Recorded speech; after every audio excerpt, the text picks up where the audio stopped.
Good evening, and welcome to Carrion Comfort Studios.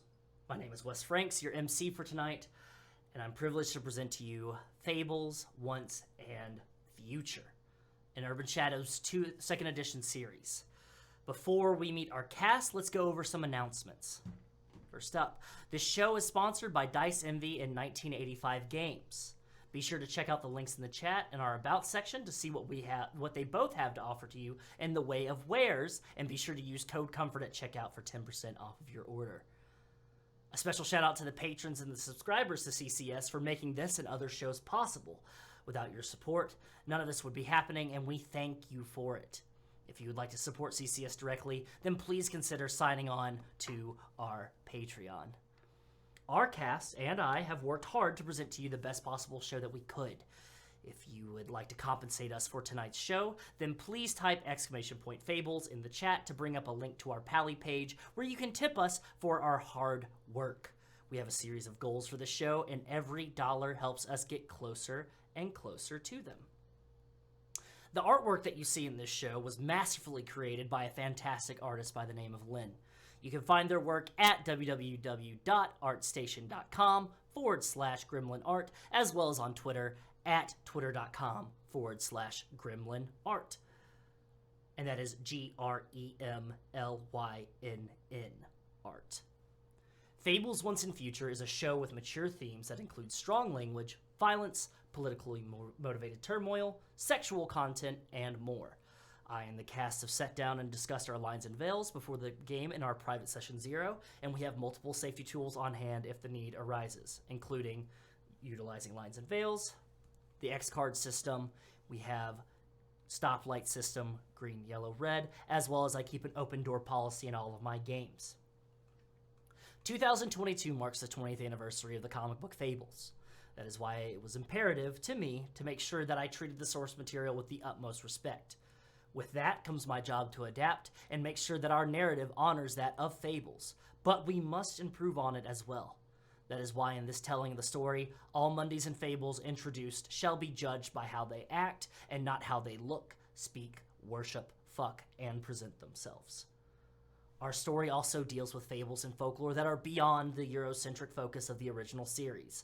I have worked with PhD coordinator Helena Galib of the Cultures in Contact in the Mediterranean PhD program, as well as PhD coordinator Cesar Carreras of the Classical Archaeology program at the University of Alabama in Birmingham as sensitivity and cultural consultants to make sure that the story we tell for the next several weeks is not only exciting, meaningful, and heart-wrenching, but also earnest and respectful. Thank you, Helena and Cesar, for your time and knowledge. Now, let us go ahead and introduce our cast for tonight. Hello, I'm April Reagan. You can find me all over the internet at April Reagan. No, I'm just kidding. Hi, everyone. I love you, April, though. Hi, everyone. My name is Jacob Flick. You will keep Jacob on the internet. I use he, him pronouns, typically found on the Amphitheater, Duval Dragons, etc., etc. And tonight, I'll be playing Buffkin. He, him. He's a winged monkey, and he's awesome, and he's greenish blue, and your favorite. And he's the Fey playbook. He, him as well. Excellent. And? Hello, everyone. I'm Prince, also known as Doubles and Dice around the internet. I am playing a mean bag, the Aware. Pronouns are he, him, and I'm excited for Fable shenanigans. Excellent. And then? Hi, I'm Rachel. You can find me online at Ms. Petty Dreadful. Tonight, I will be playing Vera, or Sir Bedivere. Both our pronouns are she, her, and she is the veteran. And joining our table, finally. Hi, it's me, Raven. You can find me everywhere at Wreck-It-Raven, except on TikTok. It's Wreck-It.Raven. Don't ask why. Thank you very much. I am playing Khadija, who is an Obeafo. We pulled most of the Vamp playbook with a twist. So it should be fun. Excellent. Then? Hello there. Sade or Ambrose, she, they pronouns. I'm playing M for Maddie, playing the Wizard playbook. And I'm excited. So let's go. Excellent. And joining our table as a very special guest, we have... Hi there. I'm Zachary Vaudo from ATL by Night, Adjacent by Night, and many other tabletop games. Tonight I'm playing the Wolf playbook as Big B Wolf, the moderately sized, moderate morality wolf. Excellent. The moderately sized, moderate morality wolf. So we have our cast, we have our audience, and we have our story set before us. Without further ado, I present to you Fables, Once, and Future.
Once upon a time, in the city of Ishafan, near the valley of the Angel of Death, lived a great and wealthy man, Amin Beg.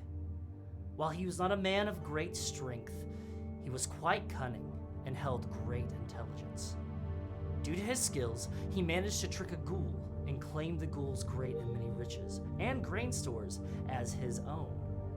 In the years since this encounter, Amin had become a trusted and relied upon advisor and community leader.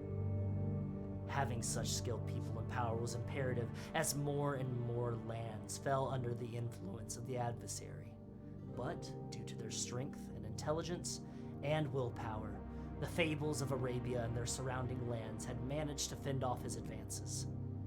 Thus, he needed to make himself craftier to find weaknesses in their defense. One warm spring night, Amin Beg was entertaining various guests with a lavish dinner. Fine music filled the halls of his abode, and warmth and merriment were felt throughout. We see a great hall with pillars along the middle, upholding its roof. Off to the sides, there are doorways that lead to different apartments, different salons. All of these had been carried many years ago by camels and pack mules away from their original resting place from the Cave of the Ghoul and settled here in the city of Ishafan. We see multiple guests enjoying fine dates, fruit, vegetables, lamb. All of these delicious things, we have incense filling our nostrils. Along the walls, you see panels, tapestries that have been woven by some of the finest weavers in the lands of Arabia, detailing Amin's great successes. We see Amin making a trek from his home, a humble house in Ishafan, all the way through the harrowing desert and crags and canyons to the Valley of the Angel of Death. We see him meeting the ghoul upon first and talking with him, having a conversation. The very act of the ghoul bestowing upon him carrying large bags of grain to boil rice for dinner. Amin using his cleverness to build a stream from afar away and leading it to the cave of this ghoul. Amin taking a pillow and filling it with more pillows and putting it underneath his blankets to trick the ghoul to think he was still sleeping. Amin using a matchlock pistol to shoot a fox that was about to attack him, that was in service of the ghoul. And finally, multitudes of camels and pack mules carrying these riches all the way back to his home of Ishafan. We see upon a dais. It is not extravagant, it is not tall, for Amin finds it important that the people find him familiar. to find him one of them. But we see him still sitting there at his place with his table, with scores of friends and women, all talking amongst themselves.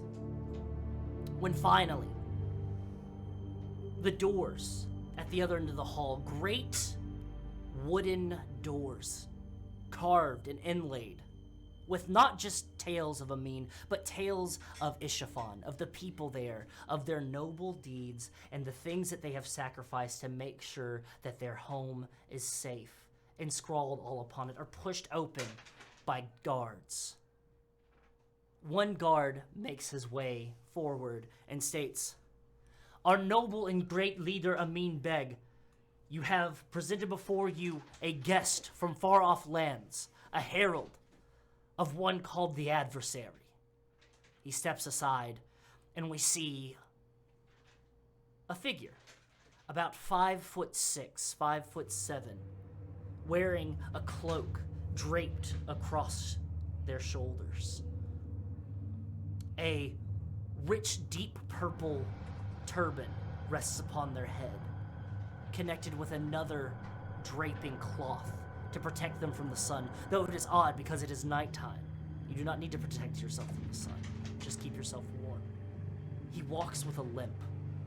There is a slight lurching sound that is made when he steps forward. It sounds almost like the clattering of toy blocks made together.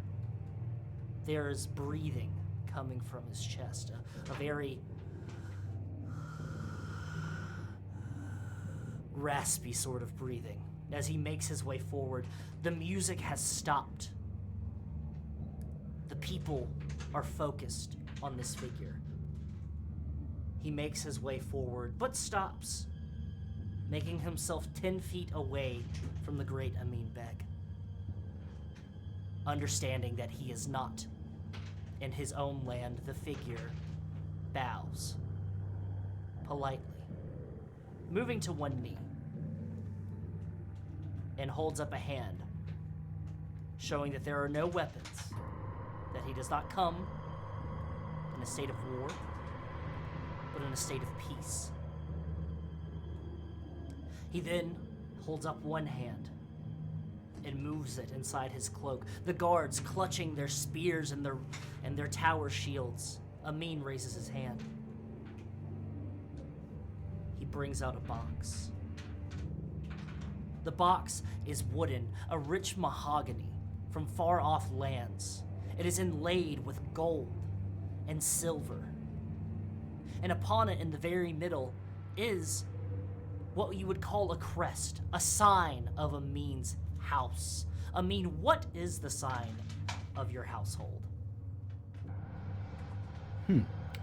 The sign of Amin's house is new. It is not something that's had a long tradition. It is a moon with an infinity symbol within it.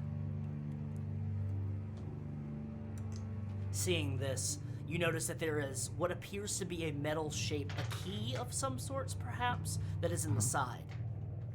The figure holds up another hand, wiry fingers, and moves around it and twists it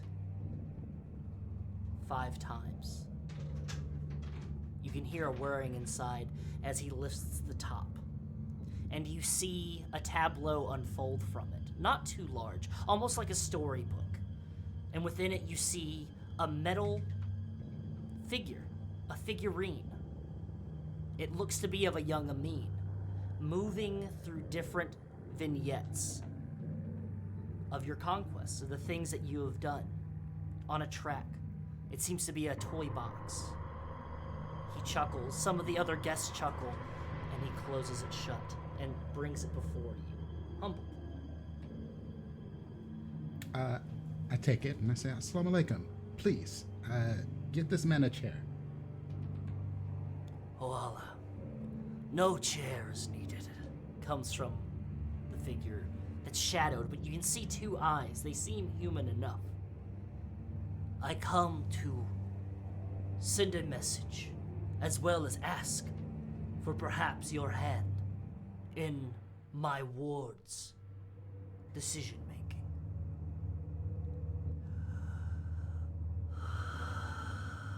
You may ask, though that is not guaranteed that I will say yes. My lord, who has been cruelly called the adversary by his enemies, has for a time tried and attempted to make his way into your lands and the lands of other. He has spoken to sultans, he has spoken to beggars, he has spoken to thieves, to generals, and yet he is rebuffed. Though he has found you to be a very clever and wise and dutiful leader.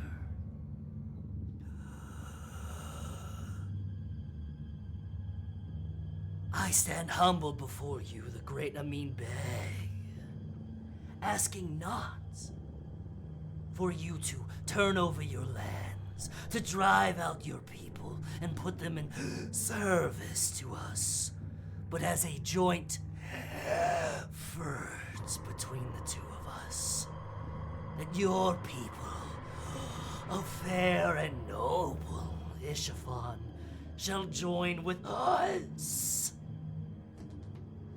in a joint bounty to make a bountiful and fair and harvestable land. And he resides back. You mean us to go to war, along with the adversary? If war be necessary, then so be it. Though the adversary, my lord, in his great wisdom, does not wish to see for war, but only for peace.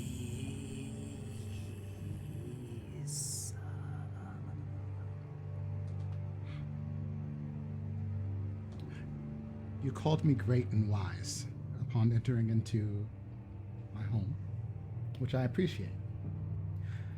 But if you know these things about me, you know that I am one to keep my ears to the ground. I am listening. I have eyes, I have ears, and I have mouths.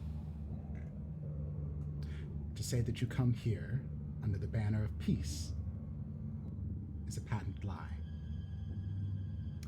I mean, Yeah, go. can you please make a persuade an NPC roll for me, please? Oh yeah, I can do that. That is an 11. 11. You see the figure move back, almost shocked by this,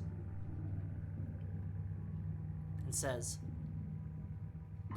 I understand that there might have been rumblings that you might have heard, but given time, mayhaps introduce yourself to my lord, then you shall see that nay, it is not of malice, but of insight.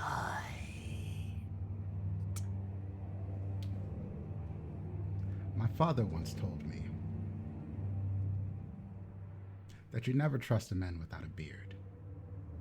Now, it's a very interesting thing for my father to tell me, as I have never been able to grow one.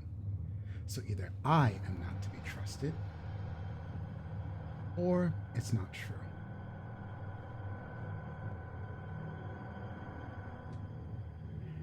And Amin gets close to this thing, and he goes, if you ask the ghoul, then my father was right.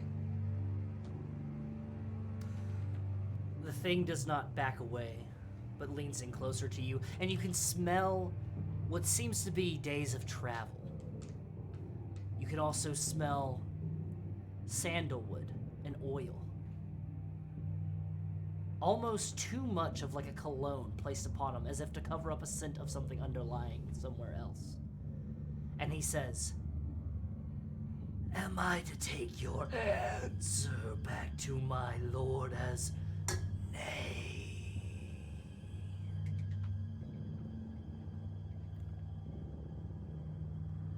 Your answer goes back to your lord as nay. And we will fight him tooth and nail until every single person in Ishvan is exhausted before we bow to him. The figure steps back, places a hand over his chest, as if shocked, and says, "If that is your answer, then so be it." And you see the figure, you can hear some kind of clanking a little bit, stands a little bit taller. Instead of the hunched 5'6", makes itself taller to about 6'1", 6'2", 6'3". And then it bows deeply, one leg forward, arms splayed out, head bowed deeply, and then puts its hands together and looks at you. And you can notice by this point, there seems to be a bit of what you think might be beard or hair. It looks almost like greenery, like moss or olive leaves. And the eyes that you notice are very human eyes, have a very green tint to them.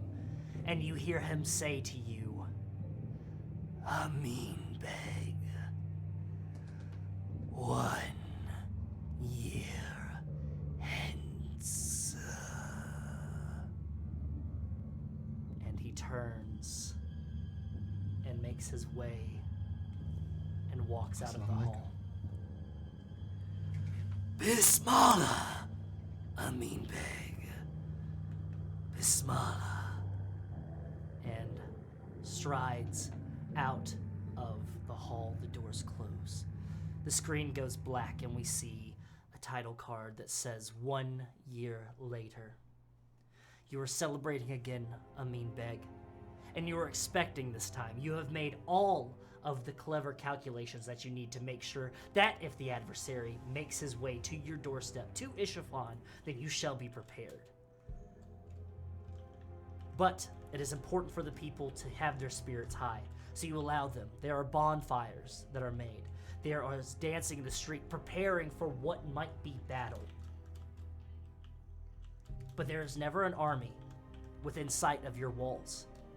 There is never a horn blast.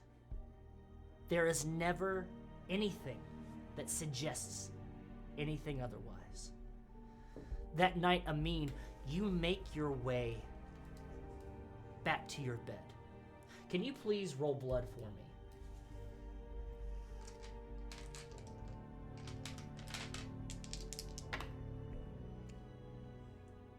All right, well, that is a 4. You have partaken in spirits for the night, and they are starting to cloud your head, but it is no worry. You have advisors.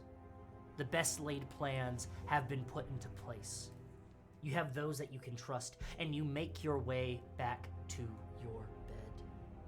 Fine silks draped across the walls, pillows, scents that help you sleep, help you, though the stresses of being a city leader, a pillar of your community, a religious leader even, drive you to migraines, but it is no worries. And thus you fall asleep. That night you dream of pleasant things. You dream of your conquests. You dream of women that you've conquested. You've dreamed of the riches that you have gathered, the great plans that you have laid for the city of Ishafan. And then you awake. Not suddenly. You do not stir. And you turn over, and you see there is a figure laying in bed beside you, covered by blankets.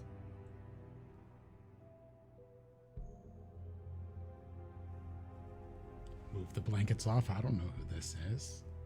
You see that there are pillows about in the blankets, that somebody had placed pillows in the shape of a human in your bed and covered them with a blanket.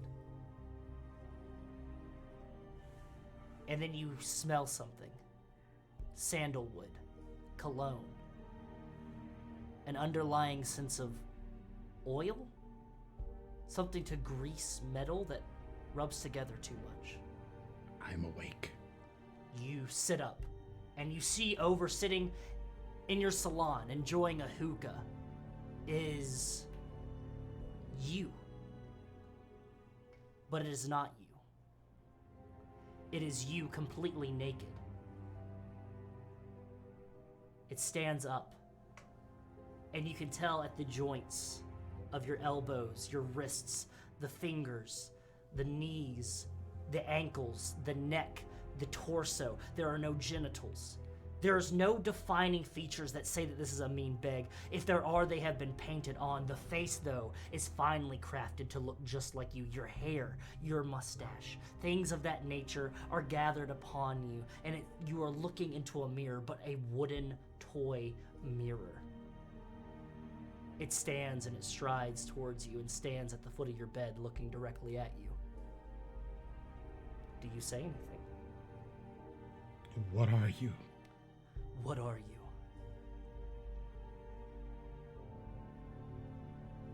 Guards! Guards, please!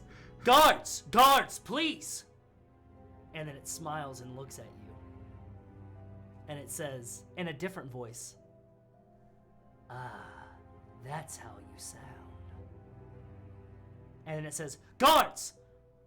A doppelganger! Trickery afoot in my quarters! Trickery afoot in my quarters!" And it grabs a cloak of yours and swirls it around. And as you're getting out of your bed, you remember this immediately, Amin.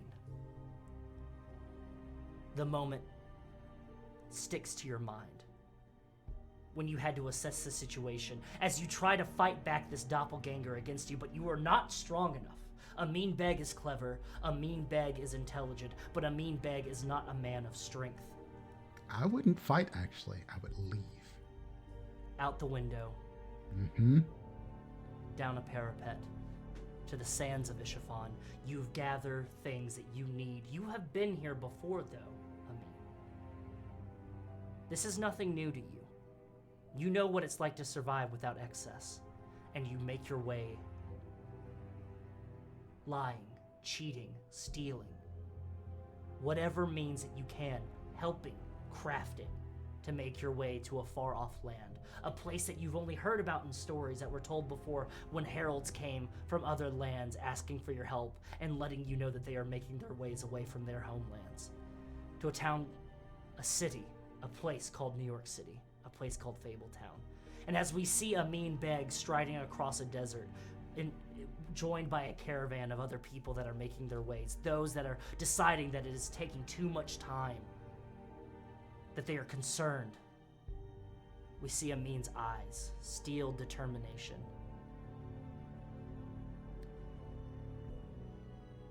And the camera pulls back out, and we see Amin's eyes, steeled determination, witnessing a whole ballroom of people asleep.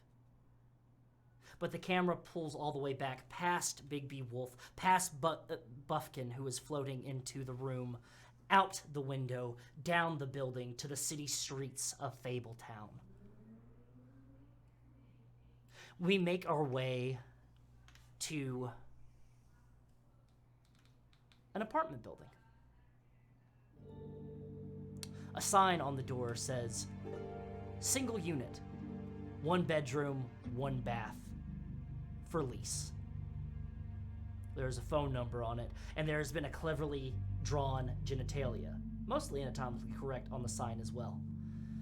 We go through the doors into the lobby of said place as we see walking down the stairs, Khadija. Khadija, can you please describe yourself for the audience? Sure. So I am 5'9". In real life too. Just kidding. And I do have really long braided hair. It's adorned with a bunch of different things. The braids themselves are actually braided within themselves. Okay. Just to kind of keep it back. I olive complexion, a little bit darker than what I am now. Dark brown eyes, but there's something off about the eyes. You don't necessarily know what, but they're a little uncomfortable to look at, a little shifty, a little soulless, I would say, is probably the best way to describe that. She's got a bunch of piercings, has her labrae, she's got her nose pierced, and she does have a small scar right on the right side of her lower lip. Even though she is darker in complexion, there's still a little bit of that pallidness to the undertone. And depending on the time of day, she may or may not be a little fluorescent. No big deal. Nothing to worry about. You're stalking down the steps. Your partner, your spouse, Shanti. Can you describe Shanti for us as well as you stride down behind you? Sure. Shanti is about 5'4", a little bit lighter complex than myself. Full lips, cute ass, very cute. Okay, like, I'm just saying. She is a little bit more clean cut. She does have dreads that are wrapped up in a bun on the top of her head. And she often wears more business-esque style clothing, especially out and about.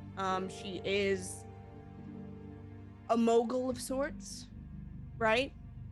Not even I know exactly what she deals with, but I trust her. So she kind of she wears the pants. Not that there's anything wrong with not wearing pants. You know, I'm not a judge, but she is definitely more of the alpha in the relationship. Shanti is not disheartened, but pissed walking behind you. You've spent the better part of the last 2 hours waiting for a real estate agent, one of the representatives of this apartment building, to show you around the apartment, just to have you wait for an hour, to show up late, then to show the apartment that did not match what was described in the listing. It was what would be considered a slum, essentially, where the kitchen, dinette, essentially a studio apartment, fold down bed, things of that nature. Shanti is fuming as you lead the way outside of the apartment building. She steps out onto the sidewalk and just hurls a string of curse words into the sky. And then remembers herself. I kind of just like instinctively like wrap her in my arms and I go, hey, this ain't it. That's it. It ain't it. We know now, right? We're not going to sign a lease. We know now. Fair enough, but our options are starting to become rather limited, I'm finding out. And you see her cross off a list that she has. She brings out a notepad, crosses off a part of a list and looks at you and says, all right, Boki, my light. And she looks at you in the eyes and she goes, can you do something for me? I blush a little bit and I go, yes. It is getting late. We are going well on into our hours. We've been spending all day doing this. Tomorrow we're going to have to keep looking, but there's one more place. I have something that I must do. It is very important. It's going to help us gain a little bit of money and a little bit of traction in the city. But I need you to go to the Woodland Apartments. I know it was not our first option. Yes. Me? Yes, With- you. I have a very important meeting with a very important individual. I know it is late, and you do look. She looks at her watch. It's a Casio watch, very top of the line, and it is getting to be about close around 2:30 a.m., 3 a.m. and is... It's very important.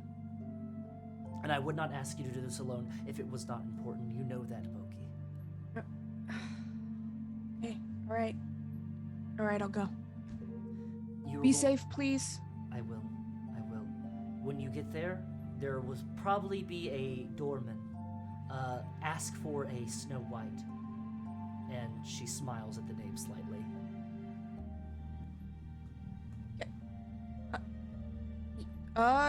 Okay, yep. Yes. Talk Alright. to her, see if there are any available suites or apartments. It does not matter the price. I just want something that is worthy enough of myself and of you, my light. Okay. And I kind of just like I melt and like that glow is it's a little bit brighter and I'm just like trying to like keep it in. Though she is shorter than you, she does reach up, she touches your chin, she leans up and she kisses you softly on your lips and she goes, "Do not fret, you have this at hand. And please,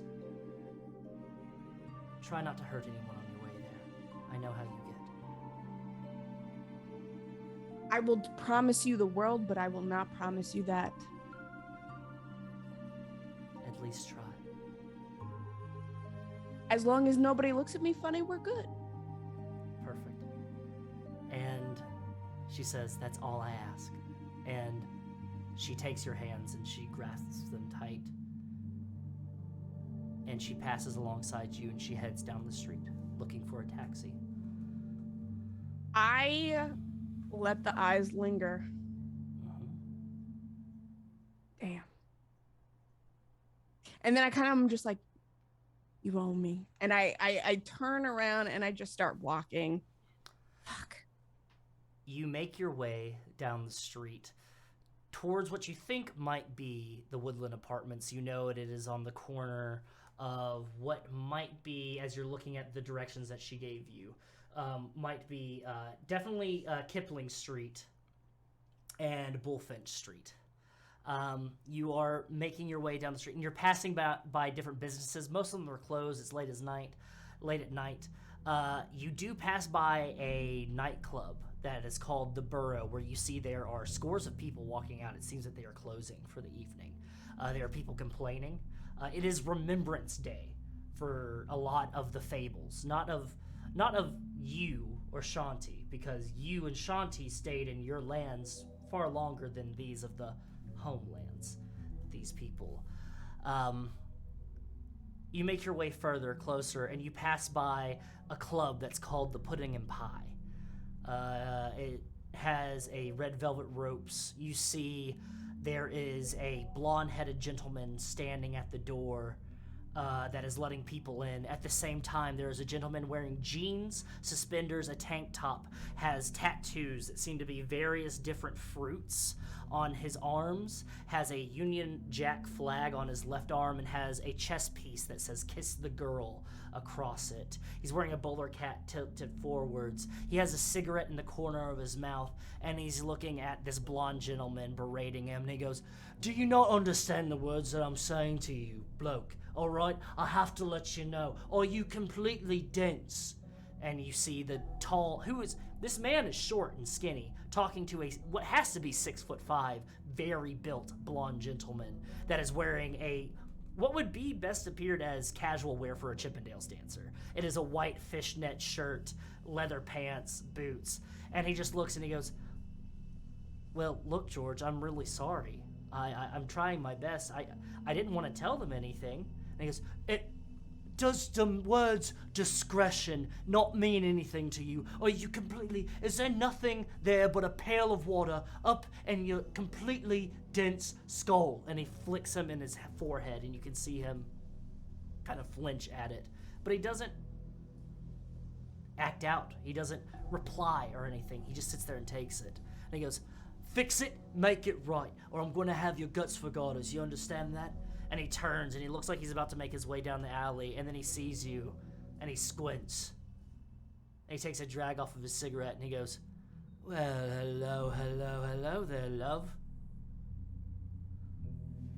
I scowl. I don't even, like, say a damn thing. I'm just like, You scowl, walk on past him, and he goes, "Oh, no need to look at old Georgie like that. I do love me a woman who's mean." And you can hear him take a drag on the cigarette. And I just kind of, like, I ball my hands up. Like, I'm about ready to deck this man, and I turn around.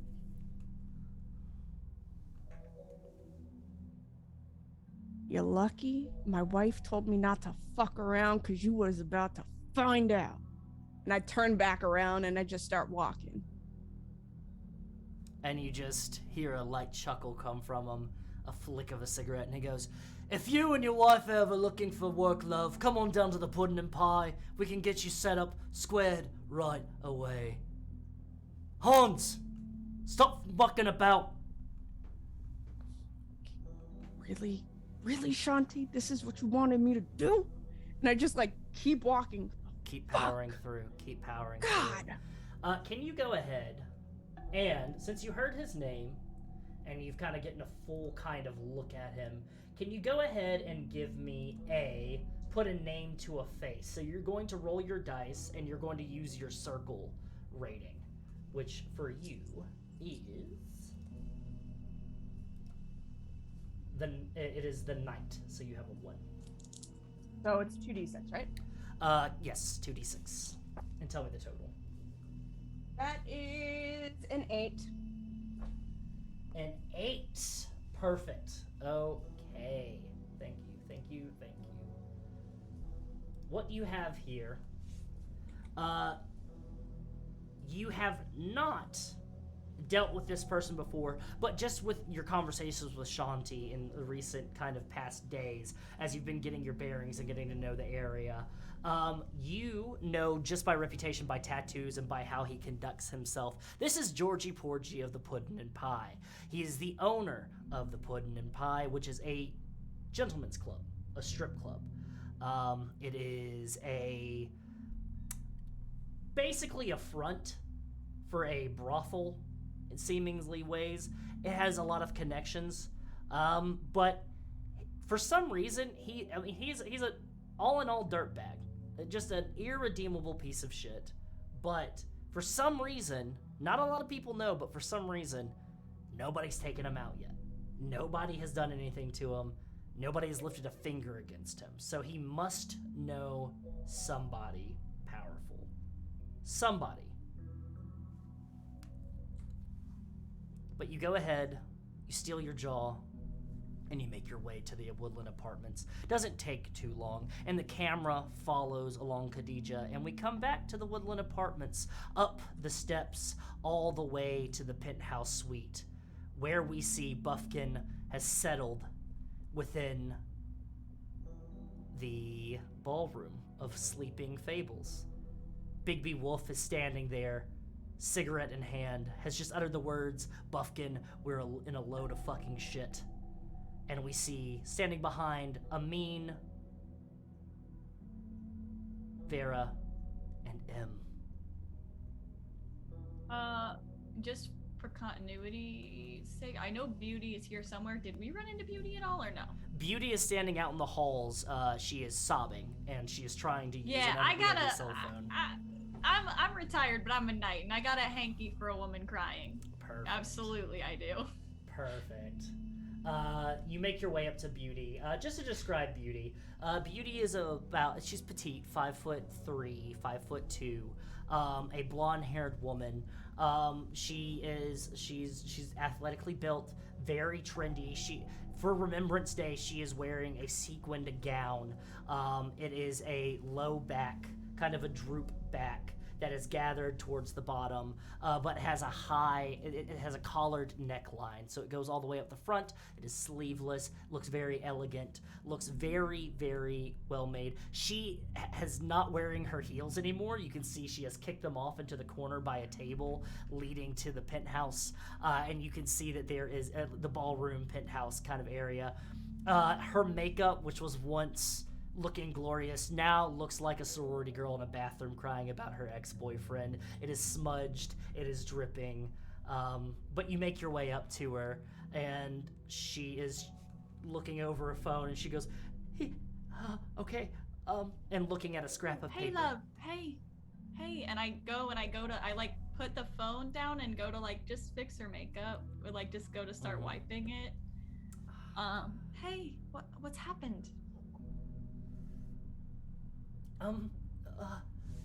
The sheriff is gonna know more, but one moment I was standing there, and we were having a great time, and we were listening to music, and New Order was playing, and we were having a great time, and then Beast, he saw Bluebeard look at me a certain way, and I don't know if you know how Beast gets, but he began getting a little bit angry, and I tried to calm him down, and he told me to go away, and I said, fine, if you want to be an asshole on Remembrance Day, go ahead and be an asshole on Remembrance Day. So I made my way further out to the bathroom, and then when I came back, I saw Big Beast looking over everybody, and everybody was asleep, and that fucking Kate Bush song won't stop playing, and then she just starts kind of sobbing.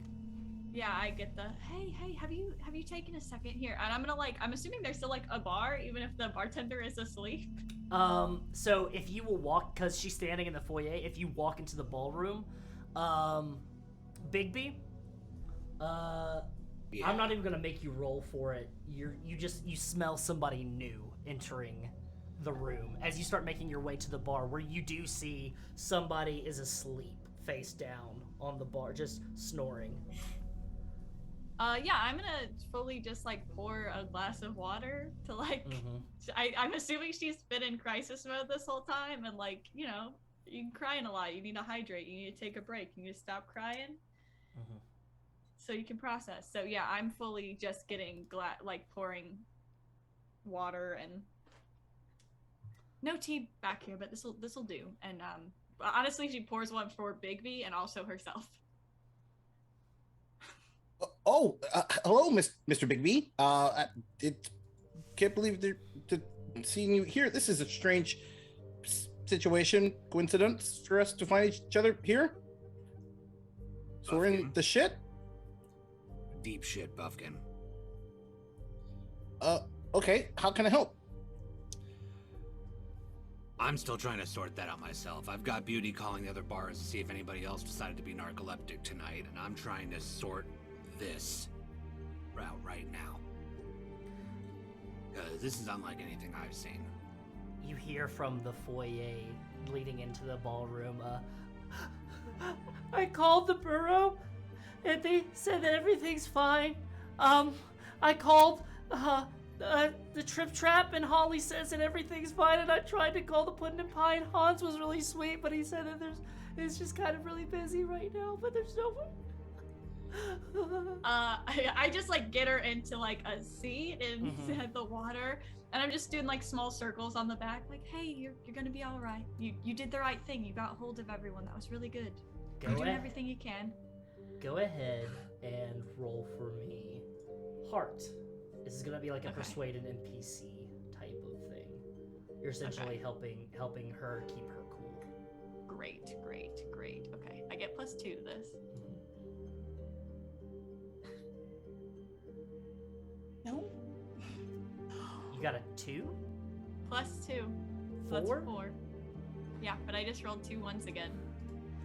She's crying, and she gladly takes a glass of water, and then she tries to drink it, but she tries to drink it too fast, and she gets a hitch in her throat when she cries into it, and so it kind of just spouts in her face, and then she goes, and she just like sits there, and it just kind of drips in her face, and she looks at you, and then she just goes, Okay, and I'm just holding. Now I'm just walks on by this. I'm just holding a woman. Em's just kind of like, okay, no, I don't have time. No one told me I was coming to a slumber party. I would Nope. dress differently. Em is gonna like enter the room, but be cautious, and she's gonna do a circle around. I would like to see, is this a place of power? Or considered a place of power? You know what? For the sake Yeah, I would say the ballroom of the Woodland Apartments is considered a place of power. It is a regular gathering place of fables. Yep. Cool. So I'm going to roll study a place of power to see if I can assess what might have happened here. What do I roll for that? You're going to roll with the circle that controls it, and so seeing that who is the what was considered the mayor of Fables, we're gonna say Mortalis. We're gonna say King Cole. So Mortalis. All right, 0. So like I got a 0 on Mortalis, so no. So it's a 9. I pass, but A 9, you pass. Okay, perfect. I do have to keep in mind, just to correct, just to let everyone know, Khadija, you did put a name to a face. So you just utilize a circle move. So you used a circle move on somebody from the night circle. Go ahead and mark that. Study place of power. You already have Mortalis circled in, so just keep that in mind. yeah. But yeah, circle moves. Okay, so you got a 9. Okay. As you are, you're all kind of like filing into this big B. All of a sudden, you notice there is this Vera woman who owns an antique store walks in. Buffkin has fluttered in. You see one of the newer residents, Amin Beg, who is from Arabia, who has come into this place. People just start filing in. You see this strange woman that you've never seen before walks in and just holds her hand out slightly, and there's a glow to her hand. Maddie. Yes. You see it is cloudy around this room. There's a ward on the Woodlands Apartments. It's things to keep Mundies from seeing what is actually going on here. And you can see it, it's kind of hampering your vision a little bit. But when you see the Woodland Apartments, you see it for what it really is, which is a tree of sorts. Or a castle. A combination of both. You can see that the dungeon, though not on the bottom floor in the basement of this Woodland Apartments building, the dungeon, which is the offices, you can see where there are stores, but there's a block almost. You can see there are desks, but trying to see what magical items are there, you cannot see it. You can see the floors, you can feel the presence of certain people within the floors, but as the Woodland Apartments grows, as you go up it, you could feel it, the castle walls turn into tree branches, and at the very top is this ballroom, which appears to be like a circle, one might call it, a headstone, a place of power from far away, a place where rituals are made, sacrifices are made, things of that nature. There is a taint here. And from the sleeping bodies, you can see that taint has affected them. But it does not come from the sleeping bodies. It's coming from a different source. Maybe by the bar area, maybe by the food. You would have to check a little bit more thoroughly. So like she's going to like, hand goes over, glows, stops, and this is like, these people have been tainted and something's over near the food, by the bar, maybe. And you'll see Amin is just kind of like searching around, literally like looking at people, listening to their breathing. He's like going full on investigator, and you see him bring out a little tape recorder and he goes, so it seems that everyone has fallen into a weird spell-like slumber. This is not like anything apparently the sheriff has ever seen or anyone else has been here. This might be something that I might need to talk to one of my contacts about, but we'll wait. You know we can hear you, right? We can all hear you. Yeah, like... We can hear you. Can we do something about the Kate Bush? And I'm still... I point to Amin, we can hear you, and I point to Emmett, we can see you, and we're wondering when this turned into an open house. I was invited here. This and I is always That was had a an plus invitation. one. I just never come to these events. I was definitely not invited. You may have noticed, party's taken a bit of a pause. Well, these people have been tainted. Probably something maybe ingested. you hear from behind, "What do you mean, Tate?" I can't. Someone like Buffkin, can you take her away Maddie or just goes something? towards Like, the bar. Walk her to her apartment. Yeah, do you want me to walk you home, Beauty? And she looks up at you, almost like a maiden in distress would look up towards a knight. Yeah, I know. and I know that says, look. "Would you ever be so kind? Of course. Thank you." And I link arms. I actually say, wait right here. I go pour, or I grab just like, I'm assuming they have like pitchers of water, glasses, whatever. I grab something. Well, honestly, I grab her a bottle of wine. I grab some nice stuff from under the bar. I go pick her shoes up, so I'm carrying her heels, and then I link my arm through hers, and I start to walk her. Perfect. Before we carry on with this scene, Amin, can you go ahead and roll Let It Out for me? Because you have an ability that would be very useful here as the Aware. Which one are you looking at? Is the one I think it is? Yes. So that is 10 plus spirit. Mm-hmm. So 11. Excellent. All right. I'll go ahead and describe that here in a little bit. Carry on with the scene. What happened before they fell asleep?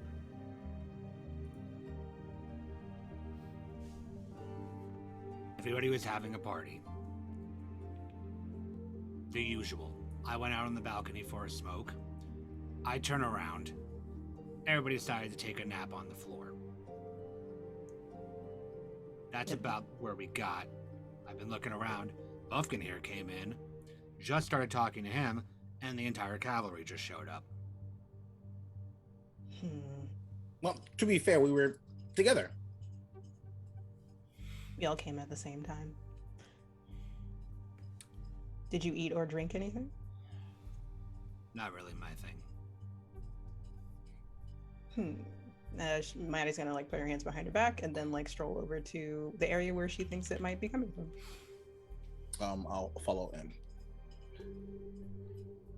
Maybe there's something I can sort of pull out of the elements around us to see if maybe that'll help. And I'm also gonna let it out as well. Okay. Excellent. And the one I'm specifically referring to is compelling the elements of my court to reveal what they've seen. Perfect. Go ahead and make that roll for me. Amin, you're starting to look around, you're digging through, you're talking to yourself in your recorder, and you notice something. Nearby each of the people that are sleeping, nearby each of, just on the ground, there are cups. Now, there are different cups, there are different glasses. There are glasses filled with whiskey, there are glasses filled with scotch, tequila, things of that nature. But there are plastic cups. And inside of them, you smell the same substance. It seems to be like a kind of fruity kind of drink, almost like a cider, almost.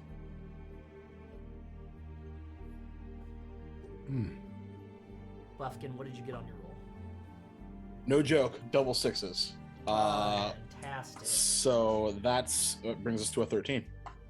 Also, Amin, since you got an 11 on your roll, you get to ignore the corruption or the complications that come from your let it out. Your choice. So you can take the corruption or you can take the complications. I will take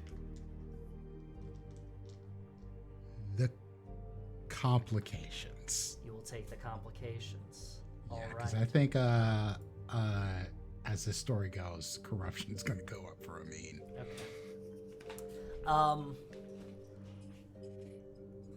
As you are looking about on the ground, you notice there is somebody that you recognize that is asleep on the floor. It is not somebody that you've had over at your place or anything in that nature. It is one of your associates at the firm that you work at, who is a Mundi. Who you think is a Mundi. You're pretty sure was a Mundi, but is somehow at this gala for Fables here. It is one of your associates. He's been with the firm for a little bit, longer than you, but not too much longer. His name is Anthony Doyle. He is 33, and he is an absolute nerd. Not in the sense that he looks like a nerd or anything like that, but he never goes out. He never goes out with the boys to go drinking or carousing or anything like that. He's always looking at data and things of that nature, but somehow he was invited here. Buffkin. Yo. You decided to compel the elements of your court to reveal what they have seen. Now, do you want to go ahead and describe what this looks like for the audience and to everybody else, or would you like me to take it away for you? Oh man. I think I'll give that to you, actually, because Okay. I'm kind of curious to see what's happening up there, Wes. What do you see, sir? Perfect. Buffkin, as you're looking around and you're investigating, and you're kind of flapping your wings, kind of fluttering over people, and you'll kind of dig in close, you look up towards the stage, and there's fog machines kind of rolling. And the fog machines, and nobody else here sees this, but Buffkin, you quite clearly see it. And you see the fog kind of roil up into this green mist, and out of it a mouth and eyes appear, and you see a by and by, Buffkin of the Flying Monkeys, you call forth the great and powerful Oz. I mean, I didn't actually get a choice, but hey, What is a choice but just a decision that was made for you by the fates, by the Oz himself? Yeah. And additional thunder noises behind you, right? You hear him go, oh.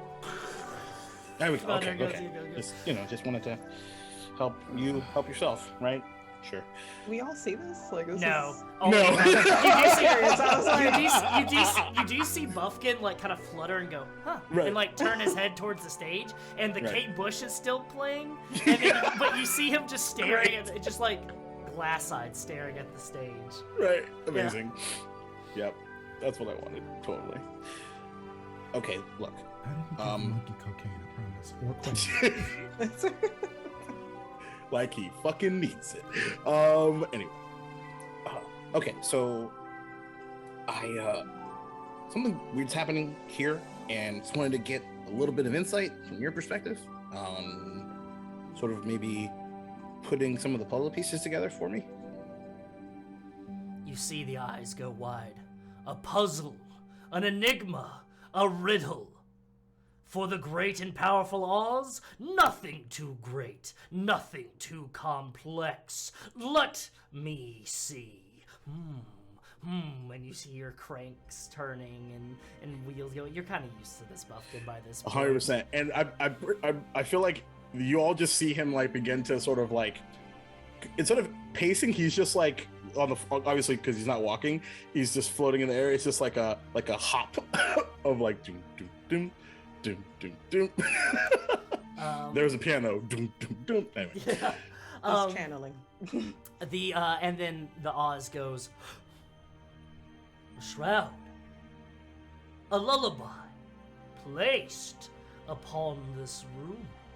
Something that has given great and terrible slumber.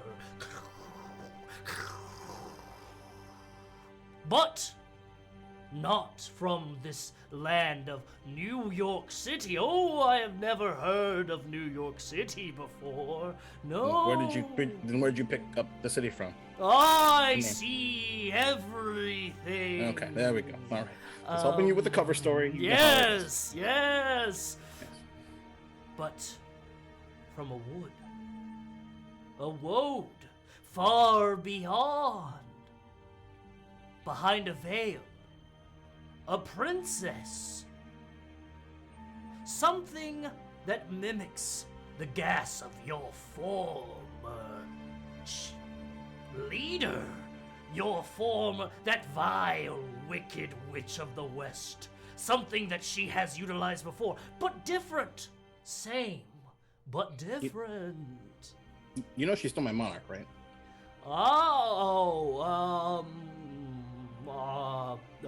No one towers above the great and powerful All right, cool. Oz. Just want to make sure we got the... Okay. Yep, got it. Is that Italian rolls that I see back there? Do you want some? Please wrap them up in a napkin and leave them on the stage for me. Oh, noble but servile bumpkin of the flying monkeys. I'm happy to help in this regard. It's a favor for a favor, right? You told me the solution, Italian rolls. We should do that more often. A favor for a favor. Tell the Wicked Witch to call me. And you see the smoke swirl down and disappear. Amazing. And almost like curtains close on it. Now, What was that? Buffkin, before we go on, Yes. since you got a 10 plus, you got a 12 essentially. You I got did. over a 12. I did. So for letting it out on a 12, your powers and abilities manifest in unexpectedly useful ways. Mark corruption to make that manifestation a new ability. Ooh. So essentially, what you are going to get with this, if you choose, what you can do, you can choose the 10 plus, which is ignore either complications or corruptions, or you can mark a corruption, and essentially I will give you what is a landline to God. Essentially, it is a landline to Oz. Mm-hmm. Oh yeah, I'm taking the corruption for sure. You're taking the corruption? All right. You're going to go ahead and take the corruption, and you will go ahead and have that ability, essentially. So go ahead and you'll find a place to write that down. Essentially, what I'm going to have you do is we're going to roll a spirit. It is going to be essentially kind of like a word on the street kind of ability, but you roll spirit, and you get to summon the great and powerful Oz to help you out with your investigation. Now, you will take a complication for this. Because of this, the Wicked Witch of the West will know that you, in fact, were in contact. Didn't call her. You didn't call her. Called great and powerful You Oz. didn't call mom, You and called so Mom. You did call, you called the other one. You called the other one. totally fair. Perfect. All right. The scene is yours. I'm just watching Buffkin bounce around in the air. I'm watching M like exploring. I'm watching Amin with his tape recorder. I'm just perplexed, reach into my pocket and go, and who the fuck took my wallet? Oh, anyway, actually this, I'm assuming that they ingested something that, That's from nearby. Oh caused yes, I this. can confirm this. There's definitely a scent that is not natural in some of these cups. Let me see. Can you pass it to me? You And pass it it. seems M has also noticed that there is something in the cups. A little bit before me, there's some sort of spell. Maybe she's in tune. We in can a still way hear that I you. Give me the cannot goddamn cup. understand. I gave you the cup. Oh, thanks. As you smell it too, is a cider kind of scent, and you do notice that there's a bowl of cider sitting with other non-alcoholic drinks on the banquet tables.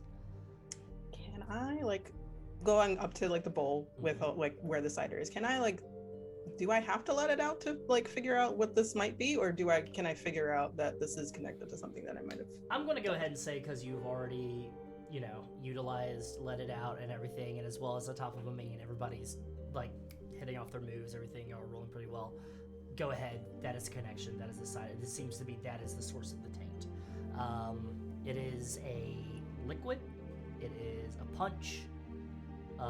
It seems to be cidery in nature, but of the apple variety. Would I be able to connect that apples normally connect with sleeping, or spells having to do with sleeping for a certain someone? I will say because of who you are and your circle and things of that nature, absolutely, of course. Yes. So Maddie goes up to the bowl and then taps her finger against the glass of it. It's this is the cause of it. Wait! Don't drink that. I'm not Don't drink planning that. on it. Okay, I'm just making. I I appreciate you, Puffkin. I know what this is. Okay. You're great. Okay. Oh. You're fine. So, just and kind of looks over to Bigby. And I have to imagine you've probably seen him do the this before. So talk to Oz. He sends his regards. And he sort of mentioned this forest, and I think we might be dealing with something a little bit outside of our sort of zone here a little bit. And I just like share the whole thing. Great, because this wasn't a complicated enough night. Okay, so we've got intruders that are interloping on our territory. We've got weird cider. We've got unknown whatever it is in the cider that's causing all of this. And I'm missing my wallet. So 4 for 4 tonight. Let's point towards do you have any idea what's in there? If that's the cause of it, or just narrowed it down to that? Well, if I were to make an educated guess, it's a cider made of apples. Apples are a thing that's known for... That cider is made with apples. I mean... I'm gonna take it from you. Oh, sorry. It's very curious, man. Apples are known for, like, you know, the whole red apple putting someone to sleep. I'll just sort of like very unconsciously like glance over at Snow before looking back. Do the same thing. It's like, but do you know who bought this here? MC, do I know who supplied things for the party? Okay. 2 things. We're gonna have you roll put a name to a face to M here. So go ahead and M, your circle is power, correct? Yes. So go ahead and roll 2d6 plus power. 7. 7? Ooh, okay. Excellent. You look at M, and you can see the nose flaring. She looked back. That kind of thing like that. M looks familiar, but not like you've ever seen M before. It's the eyes, and it's the scent. Though M is wearing perfume, M smells like the woodlands. M smells like the 13th floor. And M, when utilizing her powers, has a certain cat eye quality that goes over her eyes.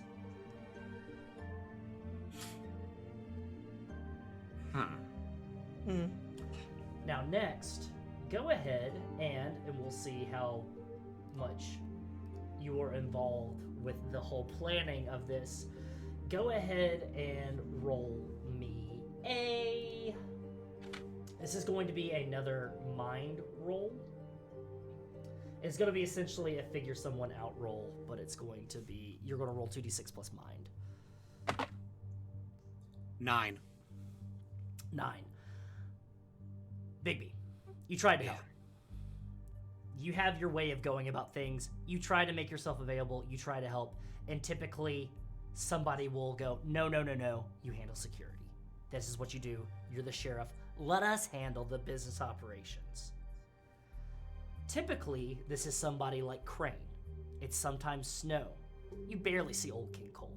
Old King Cole is one of those type of pretty much figurehead, leader, mayor at this point. When Remembrance Day is planned, the Remembrance Day Gala is planned, it hops around. Some of the wealthiest Fables will take turns planning it, finding a theme for it, things of this nature. Bluebeard's turn this year to plan the event. Bluebeard was the one who organized the event. He's the one who chose the theme. The theme of it was nostalgia. And he sent out the invites and everything. It had nostalgia and script writing across the invites and things of that nature. But Bluebeard was the one that handled a lot of the organizing. He's the one that hired a bartender from Fabletown. He's the one who organized catering. Everything that happened, like that wasn't like administration stuff, went through Bluebeard, who is currently passed out on a table. That was my next question. Is Bluebeard actually in the room? So looking over at M, I'm just gonna give a sniff, give a really long pull on my cigarette, and just point at Bluebeard and go, "That guy." That guy. Oh, Bluebeard. Yeah, he's the one that organized this year, but clearly partook himself, so may not have been particularly aware of it. That or he's really I could sold have with told it. you that, but Bluebeard's a little bit, from my interactions with him, duplicitous. I wouldn't put it past him to fuck everyone up by fucking himself up too. Oh no, trust That me. would be smart. That wouldn't be very smart. I don't trust the guy more than I can throw him, which is decently far, but nevertheless. That being said, he's also a very hands-on kind of guy. So if he's gonna do something dastardly, I expect to see his hands dirty. With that, This is not hands dirty. This is not hands dirty. We are going to move. The camera is going to go out the balcony doors down to the street level where we see Khadija walking towards the Woodland Apartments. Khadija, you were told that there was a Remembrance Day gala today. You're here at the location, but it doesn't seem like a very gala event. You do see a banner hanging over the door that says Remembrance Day celebration, but like, you don't hear music, you don't see anybody outside. You do see left by the gates leading up to the front doors, it seems like there was a place where somebody was sitting. You do see some two little empty cups. They seem like to-go cups from a bar, like the plastic cups from a bar. And you notice a coin. Huh. I almost go to pick up the coin, but then I remember I hate everything and everyone, and I don't trust nobody, so I don't. Perfect. Are you gonna make your way up into the Woodland Apartments? I have to. My wife wants me to check this place out. Apparently, we're supposed to live here now. This is fucking weird. Yep. You make your way up the walk. There are two great old trees that kind of overhang, a bit of moss hanging from each of the leaves. And you walk up to the front doors and you open up the doors, expecting to see a doorman like you were told by Shanti. And you don't see anybody. You just see a placard that probably said something like "gone to lunch" at one point, but it's been covered with a paper that says "party upstairs, top floor." The lobby of the Woodland Apartments, to kind of give you a display, when you walk in, that desk right there is to the right. To the left, you see a series of postal boxes, like mailboxes, where people will go put their key in to open up their mailbox. Directly ahead, you see two double elevators. Both have out-of-order signs on them. You see a hallway leading to the right, and you see stairwell leading up to the left. I fucking go to the stairway. I just kind of I'm triple, quadruple checking that this is the address. And then once I have done that, I fold the paper, I put it in my vest, and I'm just like, that bullshit. And I'm gonna start walking towards the stairs. You start walking up the stairs, heading up and up and up. A little bit of time manipulation here working together, as if the threads of fate were working in somebody's favor. At the same time as you're going up, you can hear some quiet sobbing, and you hear a voice saying, "There, there." As on the 8th floor landing, which is where Beauty's apartment is, Beauty and Beast's apartment is, you pass by each other, Khadija and Vera. Khadija, you see Vera, if you would like to describe yourself to Khadija, what you are wearing, and you see Beauty, though you've never seen them before, but how I described before, wearing a gown, crying, looking at us. Yeah, so, Khadija would see a woman, beginning of her maybe mid 40s. Got like the 80s like mom cut with like the big bangs, the big hair. Like no makeup really, maybe like a little bit of like blush or something, but not a whole lot. Fully dressed in like, and it still probably like smells like mothballs. This like 60s style dress that she pulled out of a trunk in the antique shop because she needed something nice to wear. Fully like super broad shoulders, visible smile lines, just with a handkerchief that she's pulled out of a bag that she's like holding or given to Beauty as they are kind of making their way over to her apartment. I am nosy, so I'm staring at you. Like I just like peek my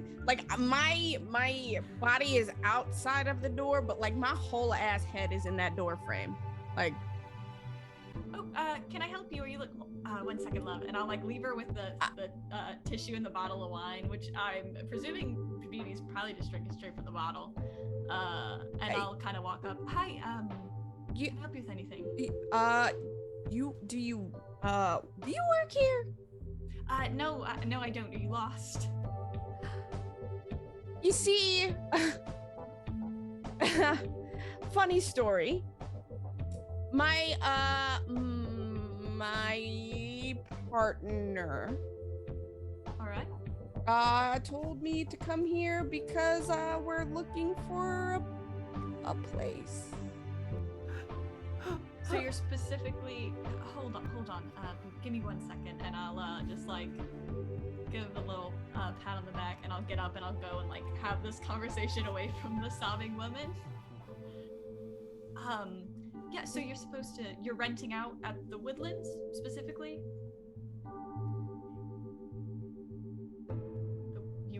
Yeah. Yep. Okay. All right. Yes. So I don't actually. This is much nicer than my place, but I was here for a party. Do you know like who you were supposed to meet with? If there was. The doorman. All right. Okay. So what was the situation with the doorman when we came in? You distinctly remember there was no doorman. You did see when you went up at the coat check, Grimble was asleep. Grimble's okay. So Grimble's part of the problem. No, I Like, think Grimble is part of the problem, but Grimble is also like. nobody's really checked if Grimble's just sleeping Grimble or if Grimble drank any lunch. So we That's don't know. such a good point. Yeah.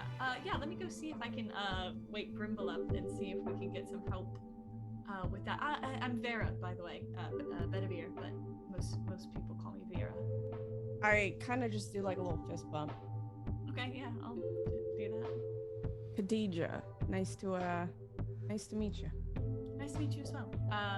I'm Beauty. Not that anyone cares, because everyone's just asleep. And care. It's- I like pinch the bridge of my nose. I'm like, oh, this that bullshit. This that bullshit. If you want She's had to, a rough night. I can grab. I'm not really drinking tonight, but if you want to, you can come inside and I can make you a drink or something. Yo, she really white girl wasted right now. Get Yeah. the yeah. fuck? She had a really rough night. She had like a fight with her partner, and then sort of there's like a curse going on upstairs, which is a whole other thing. But one problem at a time. Do you want to go? Hold on. And I turn like away, and I'm like, all right, Khadija, you got this. You got this. You can do this. Got it. And then I turn back around. Yeah, take me to the door, man. Grimble? Yeah, let's go find Grimble. Yeah, so we'll go fucking find Grimble. And Beauty goes, "It's okay, I'll stay here and just find." No, yeah, I think you should maybe try to get some rest. You see her like looking around. She picks up a welcome mat and then just grabs a key and she's just stopped. She's got her fucking heels in her hand and she just puts the key and unlocks it and just closes the door. It just goes to sleep for the night. Rough night for her. Right. Uh-huh. I've noticed. Yeah, I haven't seen you around. You're new then? Yes. All right. Well, that's Beauty. Her partner Beast. Don't know what context you have for them, but seems like they were in a fight, and then I'm like walking and talking and trying to Yeah, like, and explain. I'm like walking, and I'm just like wide-eyed nodding. Uh-huh. Just a lot of info to step on into. And we're going to say some time passes as you're walking, and you're kind of bringing Khadija up to speed just for brevity's sake about what has happened. Just give the whole kit and caboodle as we're going upstairs, and we'll follow you two upstairs. The camera will go up back to the ballroom. Oh, Mr. Bigby, you mentioned your wallet. Have you considered the super fancy chain wallets? As a matter of fact, I believe we may have one in the office. You know how like with the lost and found, we typically hold things for 30 days and then it's just sort of a free-for-all? I think we actually have one. So I might actually be able to help you out with that. Buffkin. Yeah. Buffkin, do I look like a skateboarder to you? No, but it would help you with the wallet losing. Wait a second, Buffkin, didn't the talking pig say something about having a wallet?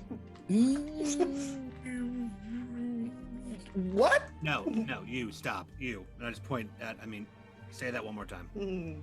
There was a talking pig in a bar. It asked for some cocaine at some point, and it definitely had a wallet. So, just so I'm making this clear, there was a very visibly talking pig soliciting drugs in a bar. Oh, I wasn't supposed to say anything about with a wallet. No shit.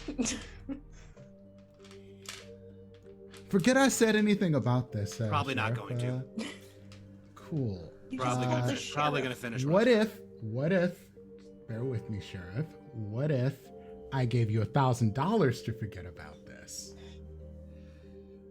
I'm just gonna lean really close to Amin and go, are you trying to bribe the sheriff of Fabletown, Amin? No, it's not a bribe. What would you call that then? A donation to a good cause. You lost a wallet, and I am being charitable with my means. In exchange for what? You having a very selective remembrance of things that I may have said. Yeah. Sounds like a bribe to me. Amin, I'm going to ask you to roll to persuade, not persuade an NPC, but we're going to have you roll to persuade at a -1 because you are dealing with the sheriff of Fabletown as the discussion has gone. What a roller coaster Buffkin's on right now. He's what about a to great have a time for fucking me heart to roll attack. well, which I usually don't. It's true. But that is for the -1, that's a 13. A 13. I rolled a 6 and a 5. Amazing. So, Bigby, I'm going to allow you a 13. So, That run was amazing. typically with a It's a persuade 12. roll, a 12, like a 12. Essentially, what comes about with that is that you kind of see what he's getting at. You can kind of so essentially, I'm going to let you do whatever you want here and kind of react how you want to react. But I do want you to keep in mind that you're realizing now there's a lot of money that floats around Fabletown. And a lot of that money does not get used how it should be used. So, essentially, it wouldn't be too bad to have an ally in your corner that has a little bit of coin. Though, if your better judgment and your sense of duty and honor come about you, then we're going to go ahead and kind of do this thing where it's going to be a swap of debts, essentially, is what we're going to have. Is how we're going to play Bleeding this out. face. It's Remembrance Day, Sheriff. Just Thank you very much for your information and your donation, Mr. Amin Bey. You can drop it off in the office. I can show you where you can drop it off. No. Tomorrow. Oh, okay. I just bring Buffkin over. It's not about you, I promise. Okay, because I was about to take it very personal. So thank you for the clarification. Okay, so my end of the night meal of bacon aside, how are we going to resolve this? Is Kate Bush still playing? We will say that That's a shirt. the Kate Bush still playing? Is Kate Bush still playing? No, Kate Bush has stopped playing, and like the DJ, like it's just like the standard like mix, cause like the mix that the DJ has going on. It has brought up a different song. I'm going to look over at my Spotify what I have open here. "Call Me" by Amazing. Blondie starts playing. There you Damn, go. it's a good Fucking song, A. but I am gonna turn the music off because As all of you do see Vera with a new face. Khadija walks in, described as Khadija has been yeah. described before. yeah, I think I just walk in and Takiji just say, "Give 1 moment. I'm gonna go." They've left the music blaring, so they're all kind of like yelling at each other right now. I'm gonna go shut that off before we complicate the evening further. And that's I just go. Big P. You make your Meanwhile, way and you go to the DJ booth and you just see the one that looks like that says master on it and you just turn it No, down. I don't go to the booth. I go to the wall and I unplug. You it. unplug the entire That is love that. Vera's I love that level of choice. sophistication. I love that so much. So you hear the dun, dun, dun, dun, dun, dun, call me Samuel. Right at the end of like, resolve the. Thank you. Thank you. Of course, this is Khadija. We've met in the hall. Oh, And I'll just like point, I'll be like, Bigby, M, Buffkin, Amin. Hello, Miss Khadija. I hello, Khadija. point to M, and I leave that there. I just okay. Hi. I. It What would brings you by seem the that Woodlands a few of tonight? these people already know each other. Interesting connections. I am going to take Matt, your. I'm What's gonna, like, I was scared. I was like, Hold on. Maddie's gonna go up and take it. Like, just snatch it out of Stop, his that's hand. expensive. I'm not gonna crush it. She just like stops it and then puts it in her like blazer pocket. What are you Later. doing? I need this. This is how I I'll give it back remember to you things. later. This is so distracting. notebook. She's As gonna this walk is around the all room. happening, Khadija is just like, what the fuck did I get myself into? Like, I got this motherfucker over here talking to himself, Mhm. and then everybody help. So I just There's a lot of people wearing very fancy dress asleep all over the ground. And now the, Yeah, the just music's been cut off, so you can sleeping. just hear light snores coming from everywhere. Old King Cole is snoring pretty loudly. Nobody's snoring as loud as Grimble, who's over in the coat check, just... I'm actually gonna go try to wake Grimble up too. I'm a woman of action. I'm just gonna keep moving. What brings you by the Woodlands tonight? you know, that's a really good question. Does it have a really good answer? I wish so. Okay, let's start with the not good answer. My partner. You can say it. I'm nodding, like yeah. My wife Okay. sent me over here to find an apartment. But this is wild. Yeah, you kind of came after hours. Application takers are a bit, and I just sort of wave at the ground, preoccupied. You know, sleeping curse and all. Yeah, how it goes. Matt is gonna go over to Bluebeard. I'm gonna search him to see if he has anything on him personally. Okay, cool. We're gonna go to Vera. You go over to Grimble, and you just the loud snores in the coat check. How are you gonna wake him up? Hey Grimble. And then I'm gonna just do my best. Grimble!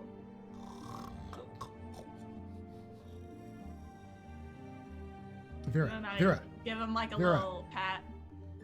Go ahead just and tip the chair over. That's so rude.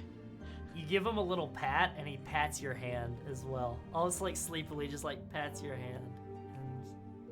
And eyes go. I told you. Hey.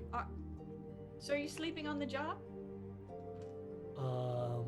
I need you to know before you answer, that is the best case scenario in this situation, is that you just fell asleep on the job. We'd all actually be really relieved to hear that you fell asleep on the job. Yeah. Is Crane around? No, well, he's passed out. He stands up slowly and kind of leans his head out and looks and goes, huh. And he just smiles. And he goes, I do enjoy irony. It's funny how it works out sometimes, isn't it? So did you notice anyone come before you fell asleep? Asleep? Mm-hmm. Anyone strange come through to the party? Anybody not on the guest list? Well, anybody not on the guest list?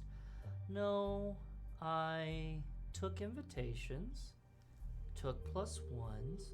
There was one fella, his name was Alexander, Aaron, something like that, an A name. But he was here with somebody else. He was here with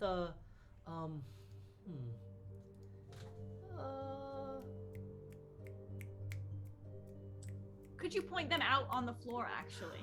Oh, the redheaded one. Rose, yeah. Briar Rose.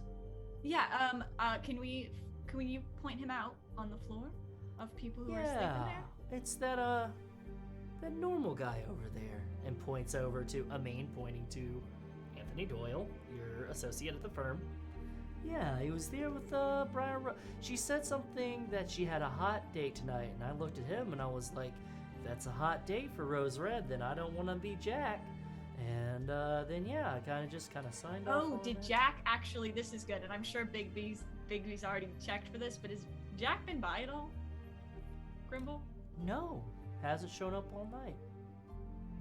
That seems weird. I look at Bigby and I'm like, that seems weird, right? What seems weird? I'm like Jack halfway hasn't across been the room. here. Jack hasn't been here at all. I'm just gonna scan the floor just to double check.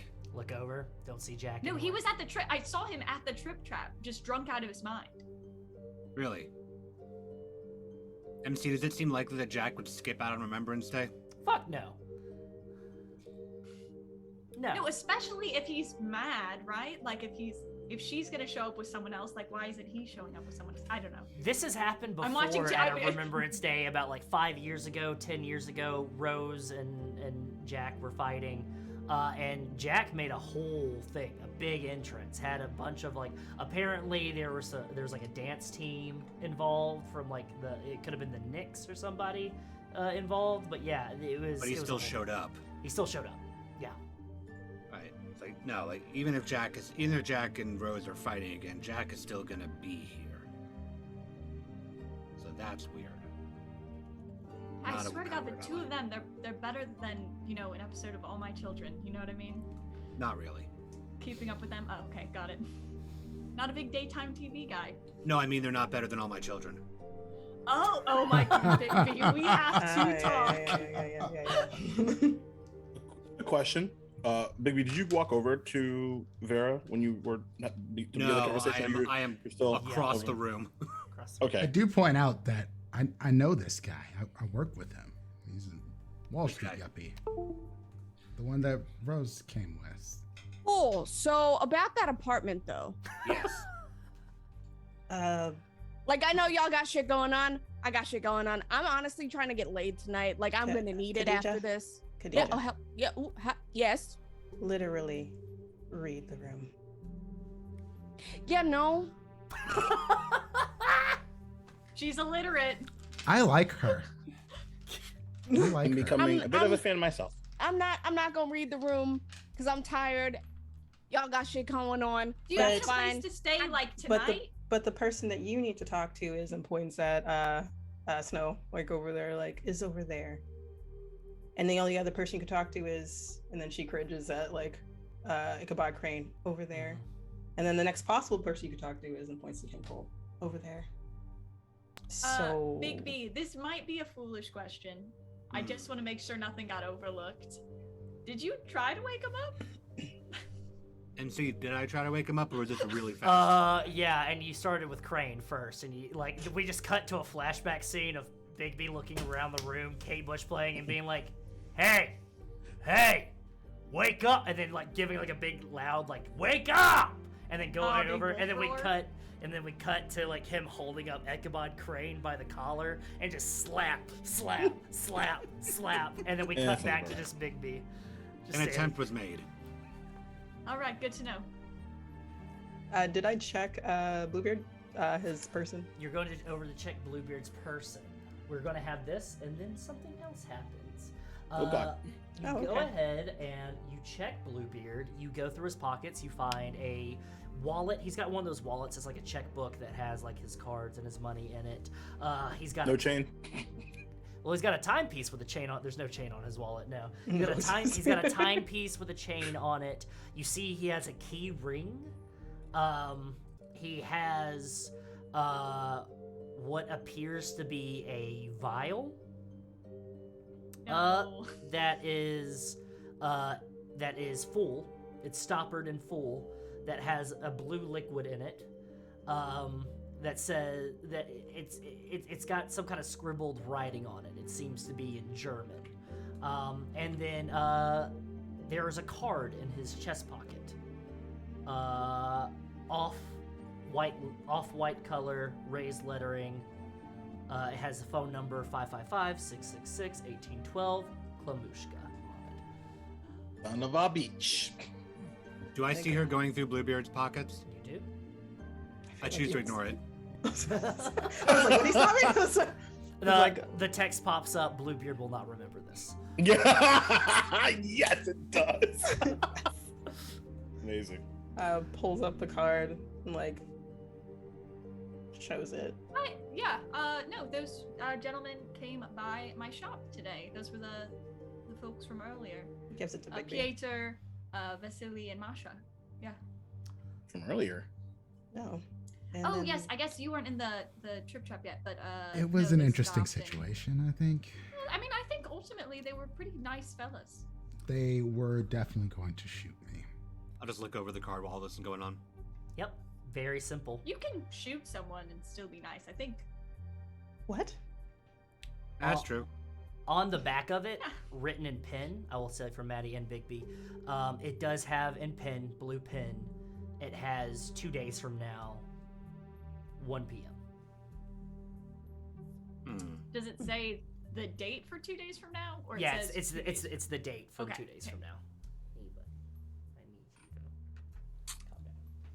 So now it's a question of do we go talk to Jack, or do we go see what this is about? there's quite a lot of us. I also think if anyone can, I'm just looking at Maddie when I say if anyone, like trying to be coy, can figure out what's in that bottle, that also seems like it might be prudent. No apartment tonight. Not right now. Apartment forthcoming. At the Forthcoming. mention of apartment forthcoming, Khadija, you're kind of back and you hear the elevator, the service elevator that's like down the hall, open. It dings and it opens and a breeze starts blowing in through the window. The fuck? And Khadija, you look down at the elevator and you just see scarecrows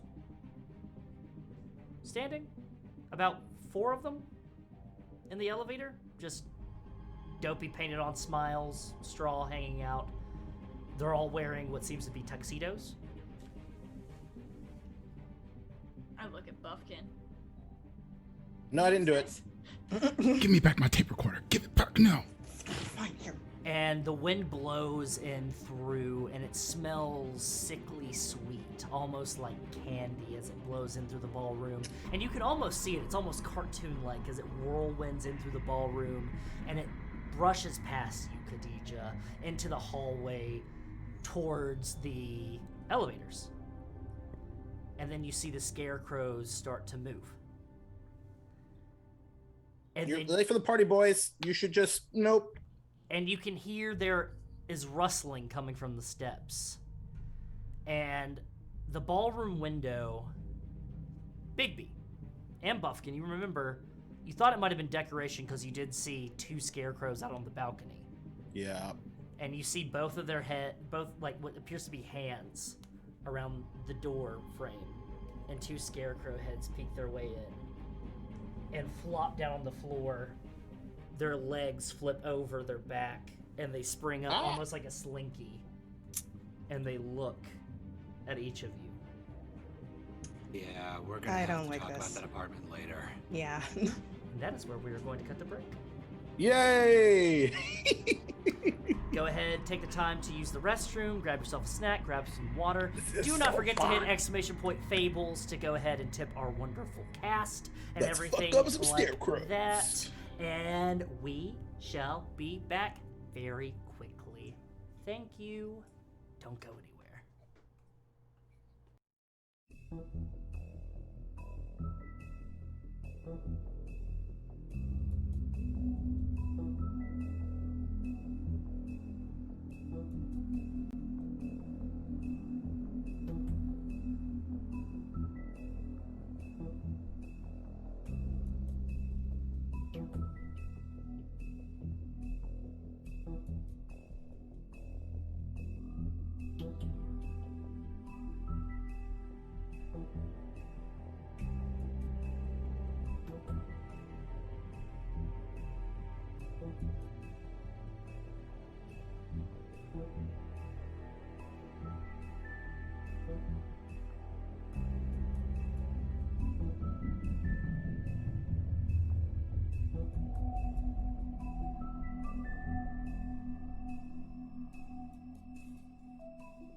Welcome back.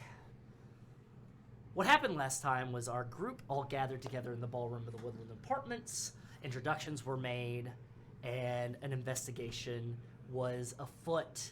Upon that, there was engagements between different intentions. A tape recorder was utilized. A tape recorder was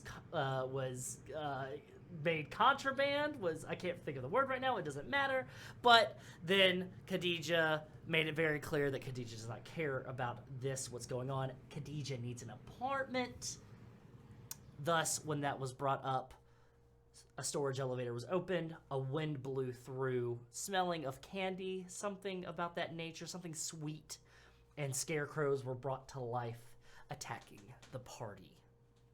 Initially, as it's going on, as I imagine, you have all kind of been pushed, not pushed, but kind of like backed into the ballroom with all these sleeping people about, kind of in a circle, your backs towards each other, with scarecrows abound on you. There are 7 scarecrows, all wearing tuxes. One is wearing a top hat. So, try to get an initial maneuver things going on. Bigby. Yeah. Something about these scarecrows, they're all kind of looking at each other, they're kind of swaying in this breeze that's going on, and one of them, the one in the top hat, looks at you, and it's about 10 feet away from you, but it leans way back, and then it flings its arms towards you, and straw, needles, come shooting out at you, and you get hit. Right as his arms go back and just go, whatever you're thinking about doing, don't, and just catch a face full of straw. Just catch a face full of straw. It cuts on your face, things of that nature. Yep. And you're going to go ahead and take 1 harm. And since you were the first one to take a hit, we are going to start off our action. We're going to be going in the round. We are going to be starting. I'm going to put it into the chat here as I'm listing it, but we are going to be starting with Bigby. Mm-hmm. Then we are going to go Maddie. Then we are going to go Khadija. We are going to go... Oh, I just realized that I have 2 people that need to be swapped. There we go. Perfect. Vera. Then Amin. Fucking look at me like that. And then Buffkin. And I'm going to have that in the list right there. So, Bigby, what are you doing as you see these scarecrows kind of circling in on the group? One shoots Pinefall full of your straw right into your face. How's the moon? We cut to Bigby's face, blood dripping down, and the camera just pans to the side, not very far, just very quickly, so we can see behind you the big arch-like windows above the doors leading out to the balcony, and you see the moon. And it's not quite full, but it's... I'll give it a good 15/16 full, 3/4, but a little bit more. It's close. So not quite enough. Not quite enough. And I guess I'm just gonna have to let it out. Go ahead and give me that let it out roll, please. 11. 11. Letting it out. On a 10 plus, ignore the corruption. So you're letting out the power within you. You're choosing an ability from your playbook. And you rolled the spirit, you got an 11. On a 10 plus, you ignore the corruption or the complications to activate the ability. Which ability are you activating? I'm activating the transform ability.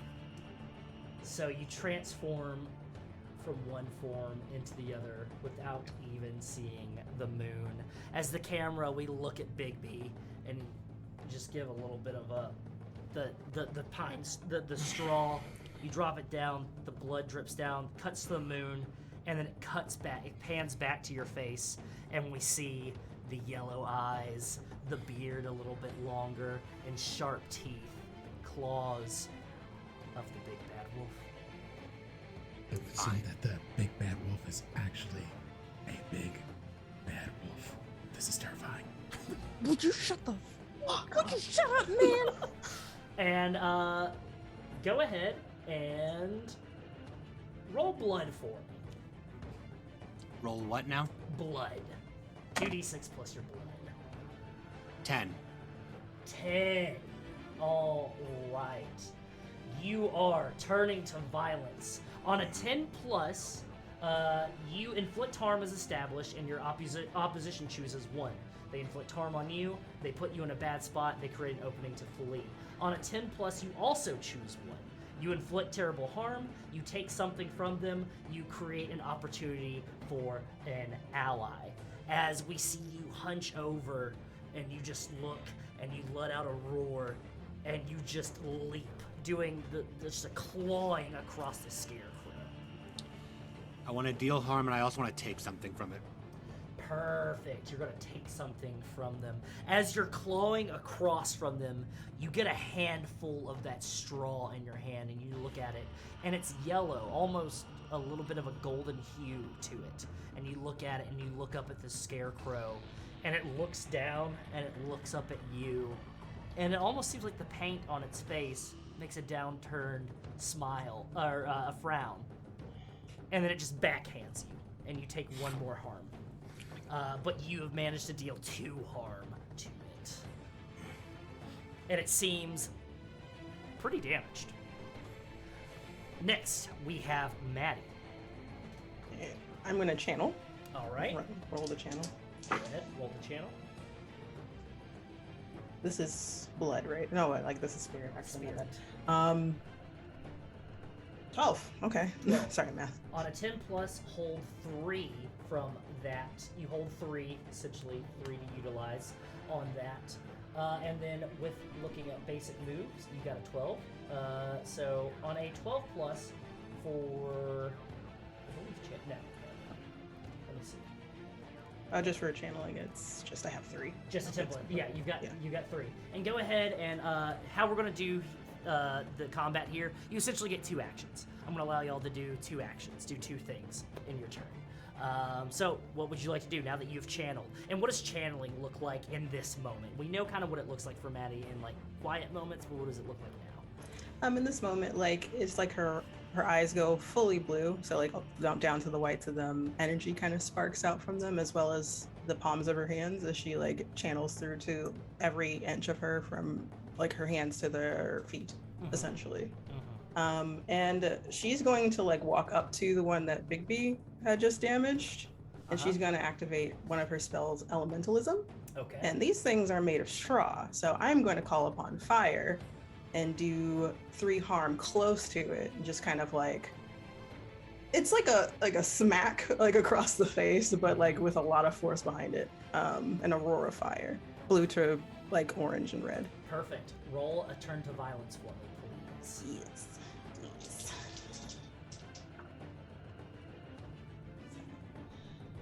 And no blood. Okay, so that is a 7. A 7. On a hit, you inflict harm as established, and your opposition chooses 1. They inflict harm on you, they put you in a bad spot, they create an opening to flee. As you set this thing ablaze, it catches on fire, and you can see it wave its arms, almost like a wacky waving inflatable arm guy, and it runs around you. And it starts catching some other things, a tablecloth on fire, things of that nature, but it falls down dead on the ground. Essentially, it has put you in a bad spot. You are now surrounded by fire, Maddie, and you notice that it is kind of close to some sleeping individuals. Next, we have Khadija. Man.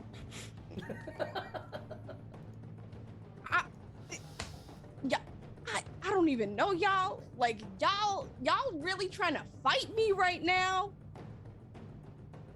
Fine. I'm gonna use my ability, I'm not myself. Okay. All right. I'm not myself. The Obeitho can produce an orb of flame/light, and they leave their physical form. While in this form, they cause +2 harm with attacks, but gain +2 harm if their physical form is damaged. Go ahead and describe this for us as you activate this ability. What happens is my whole body glows, and my eyes almost roll all the way back, and they are white. And my head tilts up, and from my mouth, you see like this milky white light, and it just lingers in the air just above my face as it coalesces together, and my body falls dim, lifeless, and I am basically this ball of light, and within it you can almost see like the licks of white flames. And so I'm going to shoot directly into like the face of the closest scarecrow to try to like ignite it from inside. Excellent, excellent. Go ahead and roll turn to violence with me. That's going to be 2d6 plus blood, please. That is a whole fucking 12. Amazing, amazing. Now, on a turn to violence, as we know, on a 12 plus, you inflict harm as established, and you choose 2 from the 10 plus list. So you're going to inflict harm as established, and your opposition chooses 1. And then on a 10 plus, you get to choose 1. You inflict terrible harm, you take something from them, you create an opportunity for an ally. So you are going to be able to choose 2 from that list. I am going to inflict terrible harm and create an opportunity. Perfect. All right. So you go ahead and you shoot into the face of this scarecrow, and you bore right through its head. It's still up, but it's starting to catch fire. It looks almost like Ghost Rider with its head caught on fire. And it looks really, really rough. And this thing is essentially blinded as it's trying to look around, trying to see who to hit somebody. It does like a spin move. As you can tell that they're not really walking. They're just kind of flailing around a bit, and it does hit your orb form, inflicting 1 harm to you. Excellent. Next, we have Vera. Okay. Vera, as they start to get an attack, it's like a very hardened look comes across Vera's face. And she sort of braces for a fight, and she goes to, like, she's gonna kick one of them in the chest, and she's actually gonna kick either a chair or a piece of decoration. She's going to start barricading these people off from the sleeping people who are innocent. I'm going to let it out. Okay. And I'm going to use the barricade or secure a space using minimal supplies. So just start creating like a battleground essentially, so that we are not gonna intentionally or unintentionally, nobody who's asleep is gonna get caught up in it. Barricading with the intent to minimize collateral damage. All right, go ahead and roll that and let it out for me, please. Okay. Is that plus spirit? That is. Okay, that's an 8. Excellent. An 8 to let it out. When you let out the power within you, you choose an ability, barricade, and roll a spirit. On a hit, mark corruption and activate the ability. I will tell you how the effect is costly, limited, or unstable. On a 10 plus, ignore the corruption or complications, your choice. Okay, so go ahead and mark corruption. And as you are barricading, and you're kind of rolling people over, and you're moving tables, you're knocking over tables, and you are distracted. You have your back turned. You're thinking everybody else kind of has an assess of the situation enough for you to get away, but you do notice a scarecrow that's kind of focused on one of the others. Head turns, and the leg kicks out at you and hits you with a bunch of straw in your back, dealing you 1 harm. But you have effectively cleared out a space for battle. You do have 1 more action if you want to. Great. And then, this is a little iffy on the, like, rules as written. But is there a way that I could try to identify where these people came from, or, like, the smell, like, try to identify the NPC, like, causing that with, name to a face? Okay. We can do name to a face, or you can do okay, figure so it's someone not out. You can do either figure so- someone out or name to a face. Well, if it's named to a face, then I can use old friends, old favors, which is when you first encounter an NPC, you may declare them an old friend. Instead, I can roll with mine. On a hit, they offer comfort and aid, or some other. I don't know how you want to rule it. We can say this doesn't apply. You know what? Roll a d6 before Just tell one? us evens or odds. Oh, okay. I'm gonna say odds. Odds. Go ahead and roll a d6 for us. Okay. And let us know what the result is. Okay. That's a 6, so that is evens. That is So that's evens. not gonna be it. So instead of you're not being in the heat of battle, you're not able time to assess if it might be somebody That's that fine. you know before. So we are going to do figure someone out instead. So Cool. roll with mind. Oh, that's the same roll than what I was trying to do. I should have just done that. Yeah, it's different. It's different Different like benefits. benefits. Yeah. Yikes, that's a 5, so I got nothing. That's a 5. Roll with mind and hit S2 on a 7-9. They ask a one as well. If you're in their circle, ask an additional question. Even on a miss. What circle are you again? Mortalis? Mortalis? believe. I am not going to allow you to answer a question because they are not of That's the fine. Mortalis circle. Excellent. That's fine. Okay. Excellent. Good try, though. Moving on, Amin. What is Amin doing? Amin is strongly considering getting the fuck out of here. 'Cause this is not my scene. I do not really do dangerous situations. So, I'm gonna roll to let it out. And I am going to essentially try to access a secure or lockdown location.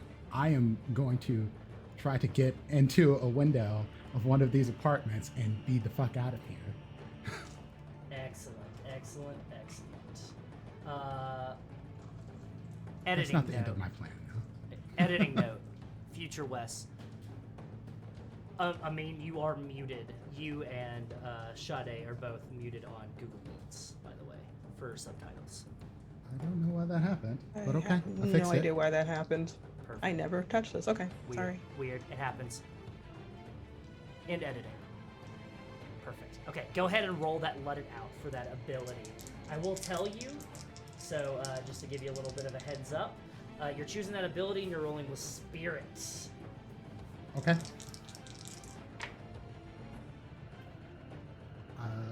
Spirit is a 1, so that's a 7. A 7 on a hit. Mark corruption and activate the ability. I will tell you how the effect is costly or it is limited. All right, so you are gaining access to a secure or lockdown location. Looking around, trying to find a place that's outside of this battle, immediately clock the code check. To get there, you are going to have to hop over a barricade, so it is going to leave you open to harm potentially, or you might lose something. Do you want to go forward with this action? Yeah, I'm ready to take a harm to get out of Perfect. future harm. Perfect. So Perfect. All right. You are going to run past. Luckily, with the Obeefo, Maddie, and Bigby, what they have done so far in the battle, you not take a harm. But as you leap over the barricade, your tape recorder falls out of your pocket I and knew you it were gonna lands do on the it. floor and spins. You were gonna do that.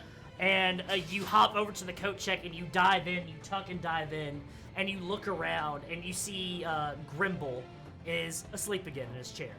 People stopped talking to him, people stopped noticing him, so he went back to sleep.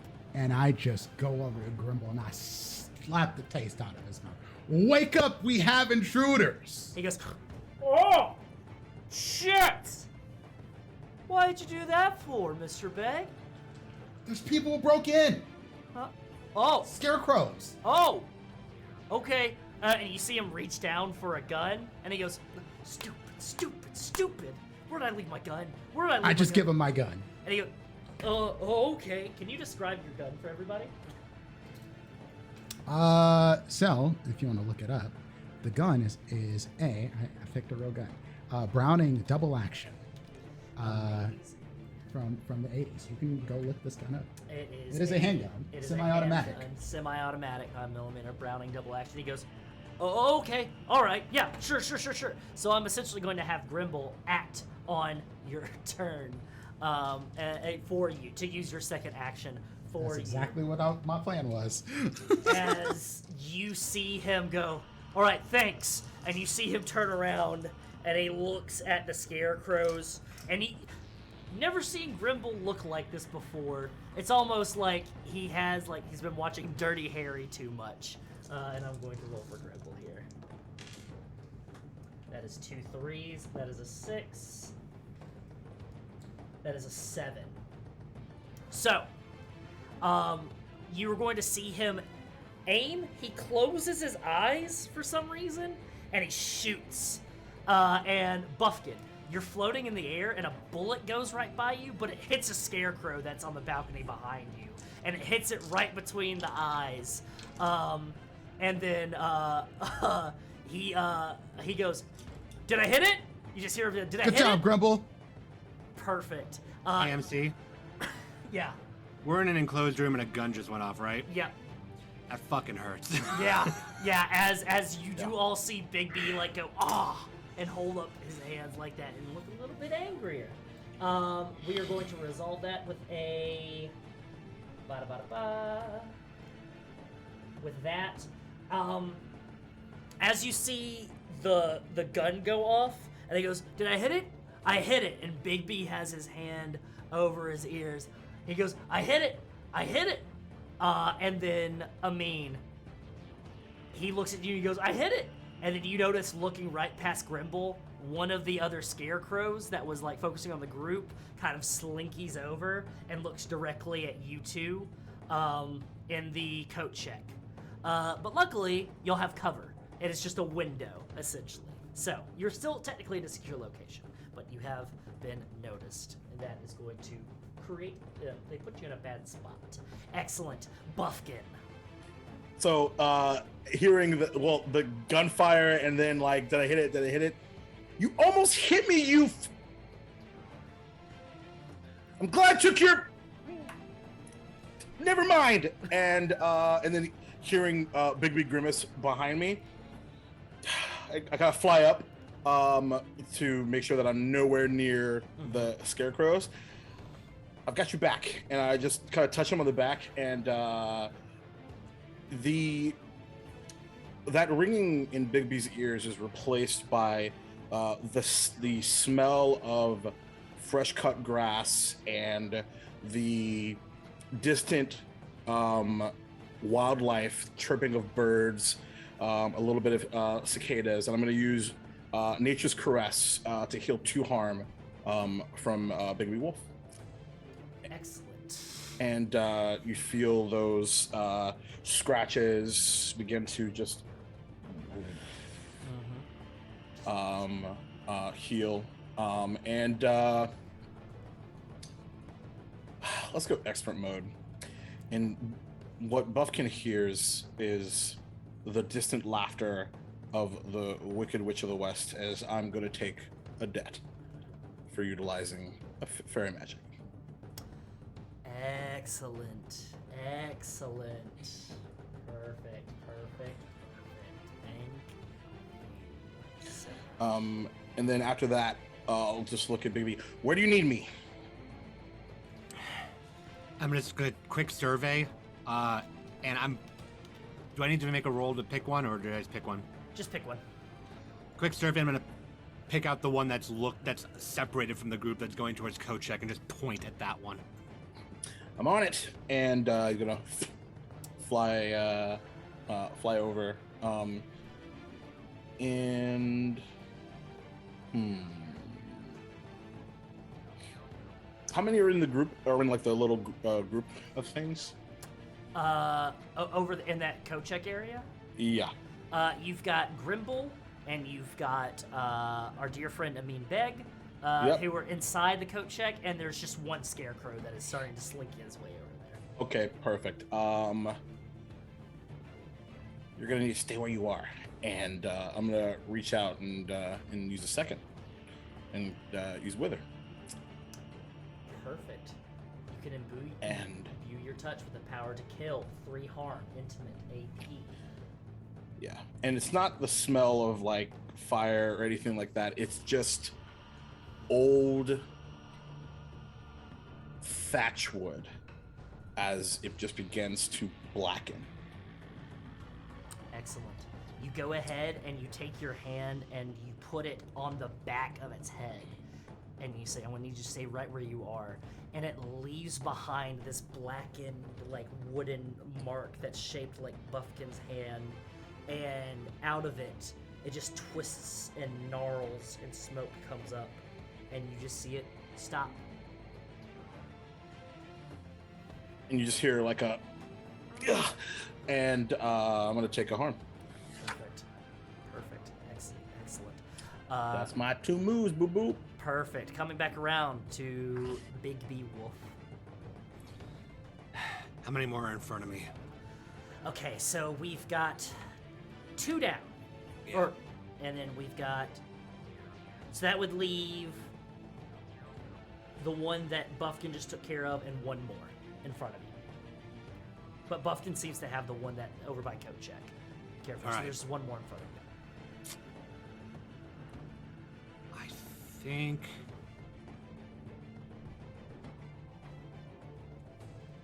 I have +1 ongoing to let it out, so I think I'm going to do it 1 more time for a feat of lupine strength and or speed. Perfect. Roll that spirit, please. 8. 8. All right. So you're going to go ahead and mark corruption. Mm-hmm. And you are going to just bum rush it. And you're going to grab it. And you're just going to start swinging this thing around your head. Just giving out a... And you just launch it. Now, I'm going to give a little pause here. Because what I like to do with the let it out kind of thing here, what I'm doing, I'm kind of adding in now. I'm going to tell you how it's complicated, and you can choose to go forward with this action. You're giving lupine strength and speed. You're going to sling this thing out the window. It is going to plummet. It is going to splatter on the ground. Something is going to happen.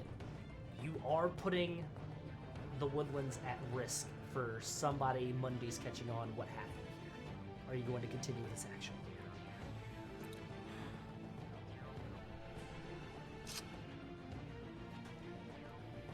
Is there anything I can do to change directions on where I'm throwing it? I'm going to give you 2 options. Yeah. You are going to either sling it to a corner of the room, but it's going to be past Vera's barricade, potentially putting it by sleeping civilians, or you are going to sling it into another one of your party members. They will be damaged either way. You want to choose a party member?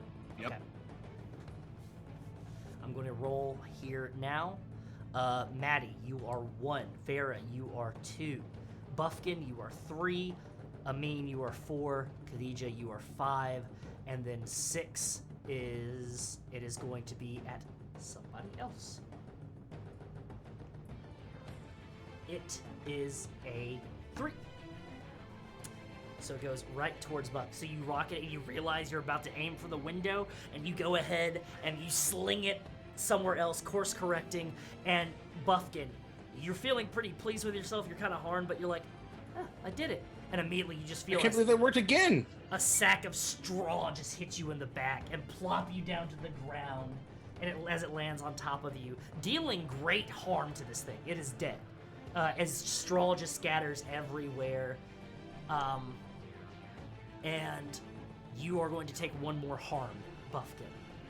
All right. I will give you the note. Seeing as the ones that have been like burned, dead, have been reduced to ash, this one, when it falls on top of you, it collapses in a pile of what seems to be string.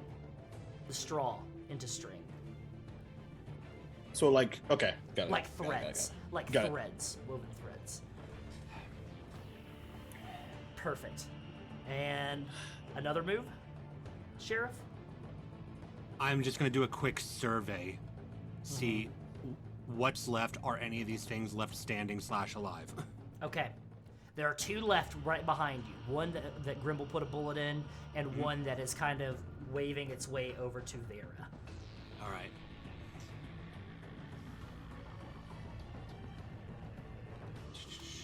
I think I'm just going to go ahead and attack the one that is going towards Vera, since it's going towards the barricade at the same time. Perfect. Roll some blood to turn to violence for me, please, Sheriff. 10. Perfect. 10 on a 10 plus. You are inflicting harm as established. Your opposition chooses one, but you also get to choose to inflict terrible harm, take something from them, or create an opportunity for an ally. I am going to create an opportunity for an ally.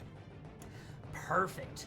You go ahead and you rip open the back of the one going towards Vera, turning it around and it looking at you, and it swipes you in the face. You go ahead and take 1 more harm, please.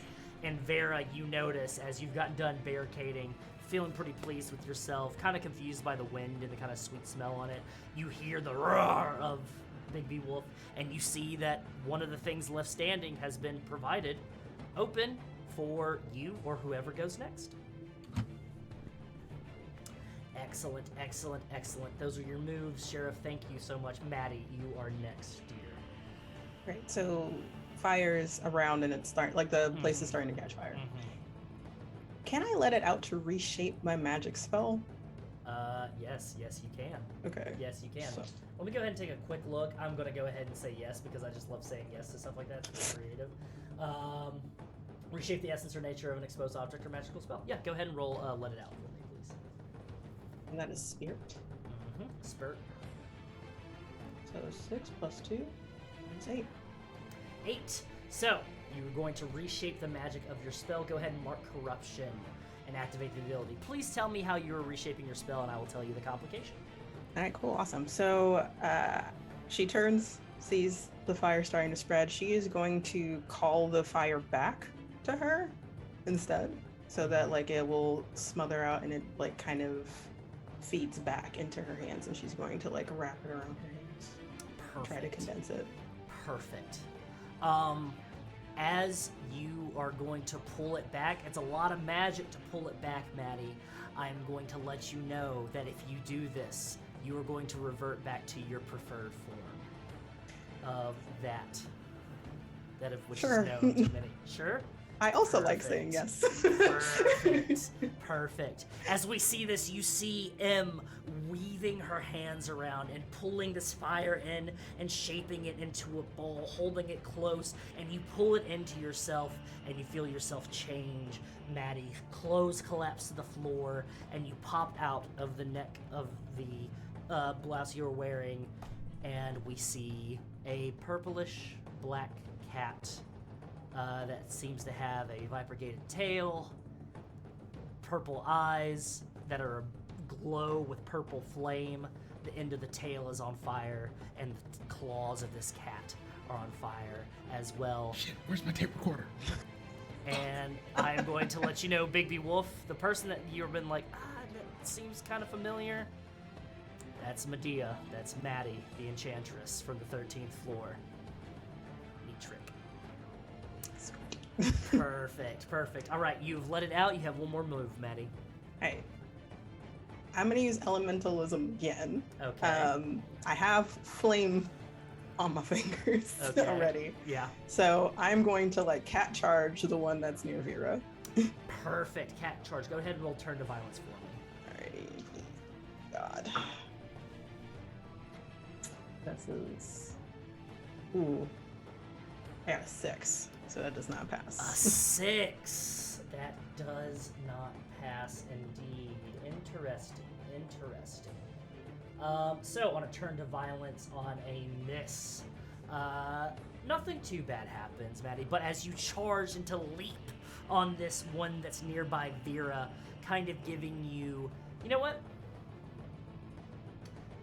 It was left open to an ally. Go ahead and roll one more dice for me. And choose the choose the 2 highest. Oh, okay, gotcha. Because it was left open for an ally due to the sheriff's action. Who's the highest, you said? Yeah, the 2 highest. Oh, So if you're 2 original and then, yeah. Oh, okay, I see what you mean. So 6 and 5. So 11? Mhm. Okay. And then you have 0 blood, so that is a 10 plus. So they are going to inflict harm. They are going to choose to do 1, but you're going to inflict harm as established on 10 plus. You get to inflict terrible harm. You take something from them, or you create an opportunity from an ally.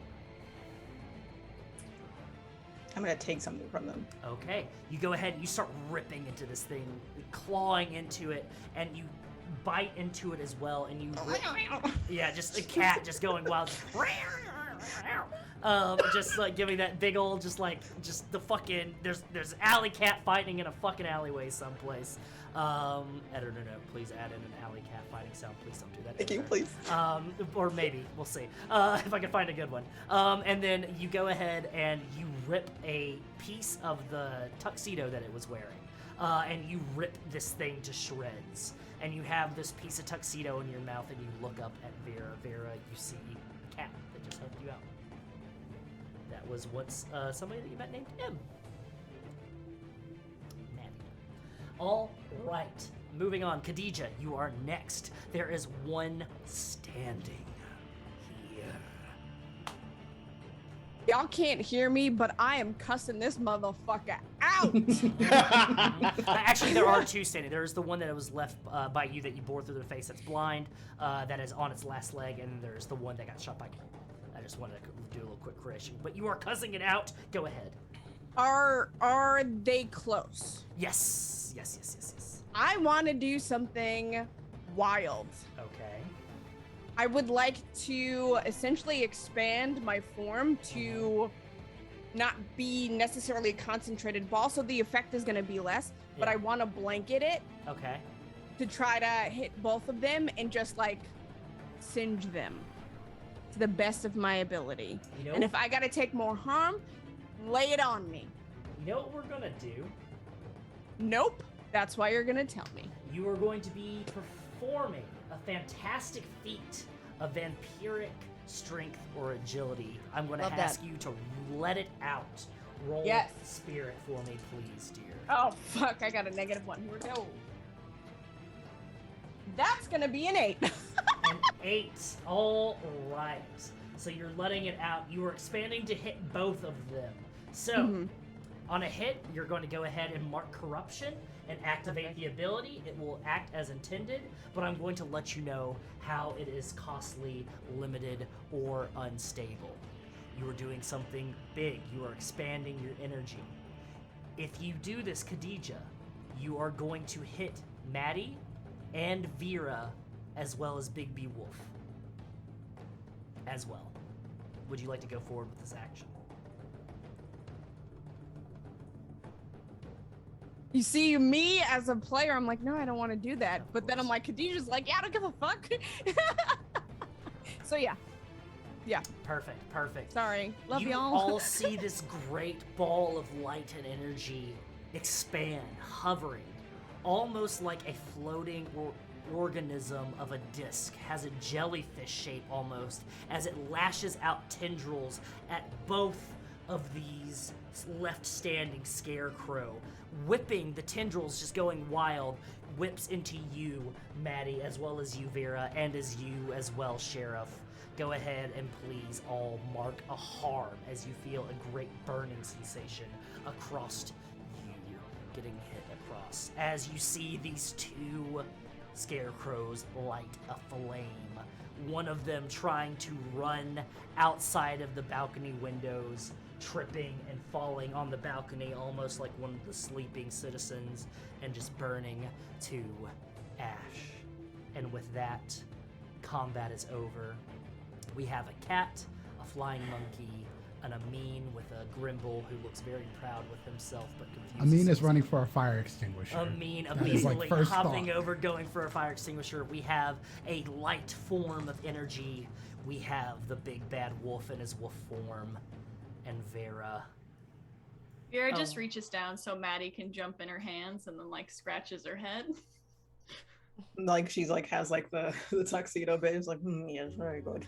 Perfect. And MC, Yeah, is that all of the threat in this area destroyed? that appears to be all the threat in this area destroyed, except you now have not a threat, but there's a new kind of variable that has entered. You now have a light form that just kind of struck out against everybody that you've never really seen a fable like this before. You've never seen something leave a body behind and kind of like a spirit almost. Well, first I'm going to mark 1 corruption because I destroyed a threat instead of driving it out. Okay. And then I'm gonna look at this light thing. I'm just gonna, still wolfed up, just reach my cigarette over towards one of the flames and just let it light. And like as that happens, like you see this light now, like this dispersed string of light, like slither through the air, almost like an Eastern dragon, right? And flow back into Khadija's mouth, and you just hear as she stands, almost like levitates. Like she doesn't use her body to actually stand. She just kind of like Neat trick. shakes her head. Man, I was just trying to get a fucking apartment. Welcome to the Woodlands. I mean, you are hitting fire Oh extinguisher. yeah, I'm putting everything out, and then looking for my tape recorder. Go ahead and roll me a mind roll, please. I mean, what is everybody else doing? Mr. Bigby, I'm covered in string. I don't know how that happened. Probably Good magic. catch.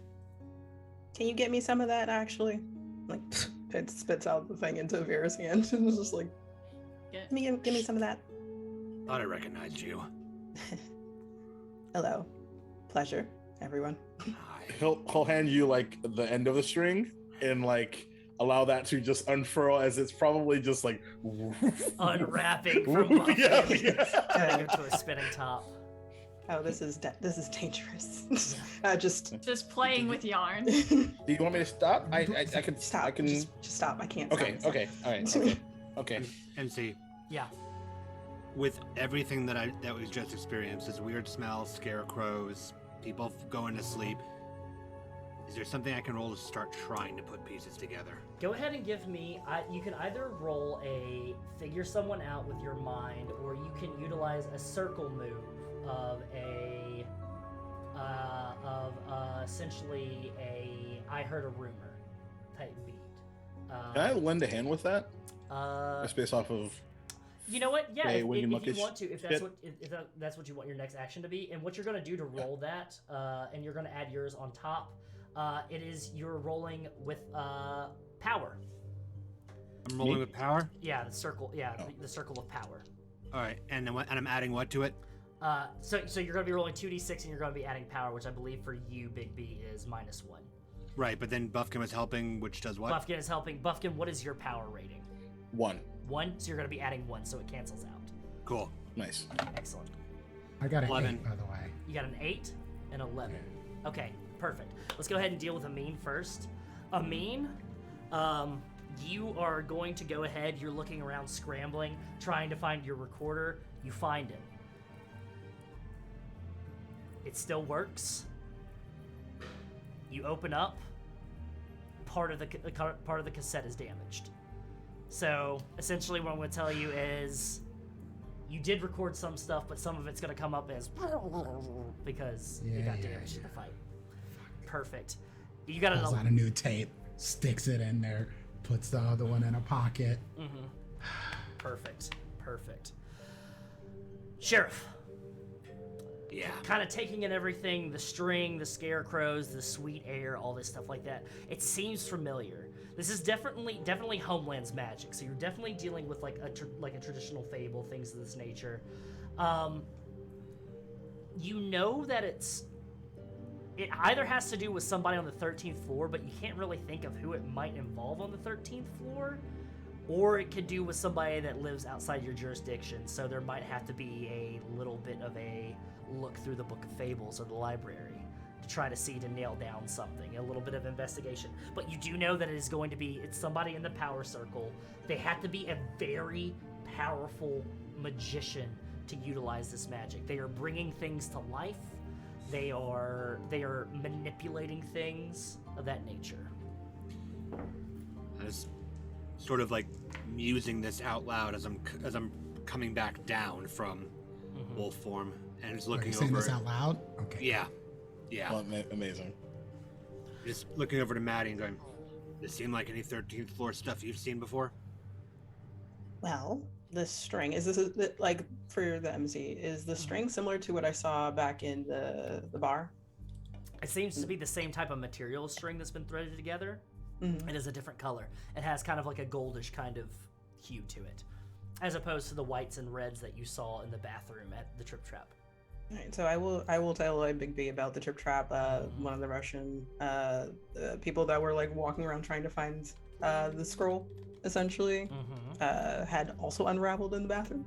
I also have one more hold, and I would love to use that to track who this belongs to or where this comes from, this string. I know you do. Okay. So you're going to utilize your last hold here to do, like you said, tracking? Yep. Okay. To learn the location of a specific person, you must have a personal object that belongs to the target or recent leavings of their body, things of that nature, fingernails, clippings. You don't have to roll, it just happens. All right. So you see Maddie's eyes take on the purple kind of sheen, looking into it, studying it, the intricacies of it, and it's not coming from the 13th floor. It's coming from a place in Midtown. An office building. Nondescript. Not a tall skyscraper, only about 20 stories. Not tall at all. But it's not in Fabletown. It's somebody from outside of Fabletown. This is not coming from the 13th floor, Sheriff. This is coming from Midtown. Midtown. Mm-hmm. In a building, office building, some sort. That's a problem. A little. You see Amin flip his glasses down. Sorry. Like while all this is going on, Khadija is frantically looking around for some source of sustenance. You see Grimble has kind of had the same idea, and he starts going over to the banquet table, and he's just kind of like picking through, like, there's like, pigs in a blanket, there's some of those, like, those rolls where they roll up like a flatbread with like meat and cheese, and they slice it into pinwheels. Is there is there raw meat or like a lot of like fresh tartar? Even or odds. Go ahead. Am I picking? Yeah, go ahead and pick even or odds, and then roll a d6. I'm gonna say odds. Okay. And I rolled a 1. Perfect. I'm grabbing my gun from Grumble, by the way. Perfect. Yeah, Grimble had put it in his holster, and you just walk over, and he goes, "Oh yeah, sorry about that," and just like hands it back over to you. Khadija, perfect on the call over there. Vera, Rachel, you do see there is a platter of beef tartare. That is it's raw meat that has just been seasoned, and you just go ahead. I fucking book it. I book it. Like, I am shoving all of this in my face. And because I have Eternal Hunger modified for my class, Yep. I have to roll. Yeah, go ahead and roll blood for us. All right. On Eternal Hunger, to read for the audience, you hunger for human, blood, flesh, or emotions, fruits and veggies, or raw meat. Pick one. Raw meat. When you feed, roll with blood. On a 10 plus, you get all 3. On a 7 to 9, choose 2.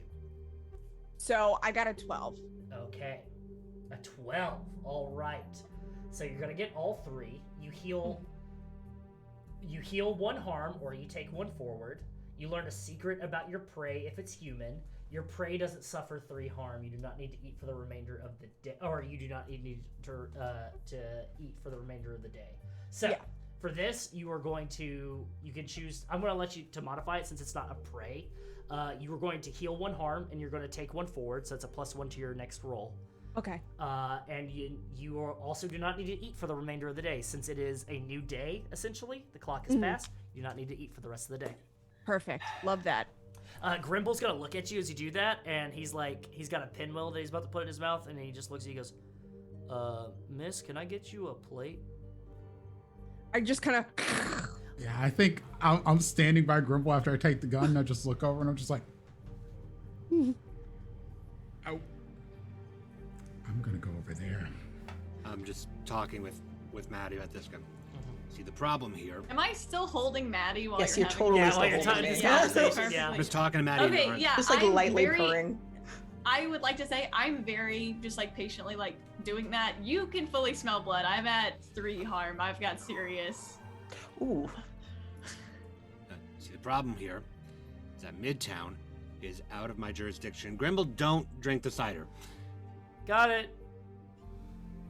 Which means there's only so much I can do in this situation.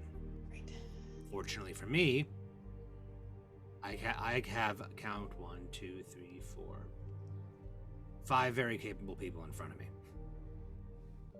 That's a compliment, if I've ever heard it from you, Sheriff. Now,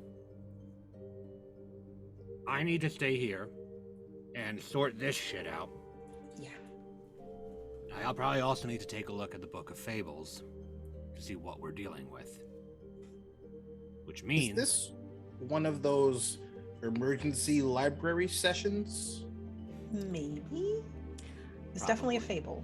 I kind of like wipe my face of like, I'm messy. Like there's blood just There's sitting raw there. meat, there's raw lemon meat. juice. Yeah, like just bits and pieces of everything on me. And I kind of look up and I know you ain't roping me into this shit. I'm really just here to get an apartment because my wife's gonna have my ass if I don't. I could use your help, actually, and I'm going to call in a debt on Khadija. Fucking bam! All right. So you are... and her eyes glow when she says that, as if to like solidify the point. Vera's just handing you just another handkerchief that she has to get the. So I kind of like, I take it nicely from you. Like I'm not gonna snatch it because you were nice to me, right? Great. But like Yeah, I'm still angry, so I. Thank you. I'm holding the cat who is now bullying you. It's like purring happily, And- just like. And I'm just like, fine, Tell you what. fine. Tell you what. You help out these nice folks here. I'll see if we can expedite your application process. I'm sure you've got a free room. It's free in the Woodland apartment. I would take that. That's Yeah, a that's pretty big deal. Yeah, it's really. You see, Oh, it's pretty expensive here. Yeah. now hear me out. People don't do shit for free. And you're not. You're literally helping. Trust me. I don't trust this. Trust me. Nope. This is gonna pay well in Listen- advance for everything you're gonna get from living here. The last time I had a motherfucking man tell me to trust him. What's the matter? I don't look trustworthy to you. No. God, y'all really out here. Okay, fine. I'll fucking do it. I'll get my apartment. Shanti will be happy with me. We're good. Madam But Vera? I don't trust you, man. So to take care of some mechanics here real quick. So to help Maddie, are you going to honor that debt, Khadija, to help Maddie specifically? Okay. Yeah. All right. So go ahead and mark power. Go ahead and click that little toggle box under the power thing on your sheet. So because you are essentially honoring a debt for somebody that's in the circle of power. So you already have one that's marked Mortalis on your sheet here. Yes. So go ahead and mark the checkbox that is right underneath power. Okay. And Maddie, go ahead and mark night, because you are cashing in a debt. I leveled. Hey, perfect. Get an advancement. Okay, that is the mechanics stuff. One more mechanics thing. There is now a standing debt between Bigby and Khadija. Yep. Essentially, but it has like a trigger for it. So this is one of those things where you can honor it type beats type of deal. So as long as you help these people with their investigation, Khadija, there will be what Big B has given to you, since he is the most senior member of the staff of the Woodlands that is cognizant right now, has said that you will be provided a room for you and your partner should you help these people out. Are we going to honor that debt? Yep. Are we going to honor that debt, Big B? Bet your ass we are. Perfect. Go ahead and Big B, mark your square under night. And Khadija, go ahead and mark your square under wild. Okay. Perfect. Now, with advancements here in this game, once you mark all 4 of those circles, Mortalis, Night, Power, and Wild, you get an advancement, like Maddie just did. So one of those things. It's really good to keep in mind all the different ways that you can mark those advancements. There's also the separate thing, Corruption is its own experience tracker. There's separate moves that go with that. That's very cool. Excellent. That's the mechanics stuff. Perfect. We can go ahead and go on with the scene. I will add 1 second. Grimble, after grabbing some food, looks over at you, Buffkin, and Bigby, and goes, should I call somebody to start getting these people someplace? Yeah. Call up to the 13th floor if anybody's still up there. Looks around. There's going to be some people. You do know that there is one of the new people that moved in. There's Vikram the Jinn that has just moved in. You also have Mr. Grandors, who goes in and out of the 13th floor sometimes. Geppetto is not here. You do know that Geppetto is at the Trip Trap. Prospero is here and knocked out, is sleeping. And the Fairy Witch as well is sleeping. So we pretty much just got Geppetto. You pretty much got Geppetto and you got Vikram the Jinn. And you've got And Matt. Vikram's... Yeah. And then Grimble goes, okay. And should I call Dr. Swinehart? And then he looks down on the ground kind of near him, and you see Dr. Swinehart has a bunch of chips on his chest, and he's snoozing. He goes, oh. No, but wake him up first. Okay, definitely. I can't afford Swinehart's copay, so I know a doctor down the street, Dr. Noel. Do you want me to call him to kind of help out, tend to any wounded or anything like that? I'm gonna do a quick survey. No, none of the asleep are wounded, right? And we'll look over everybody else. Some are burned. Some are burned. Yeah, but not too badly. All right, then I'll look over at the group here. Let's go. Yeah, how about you all take Grimble up on his out of pocket? Sheriff, that one right there is a Monday. And point and looking at Anthony Doyle. Have I ever seen this guy before? You've never seen this guy in your life. Well, how did that get here? Go ahead and roll face to a name on Mortalis.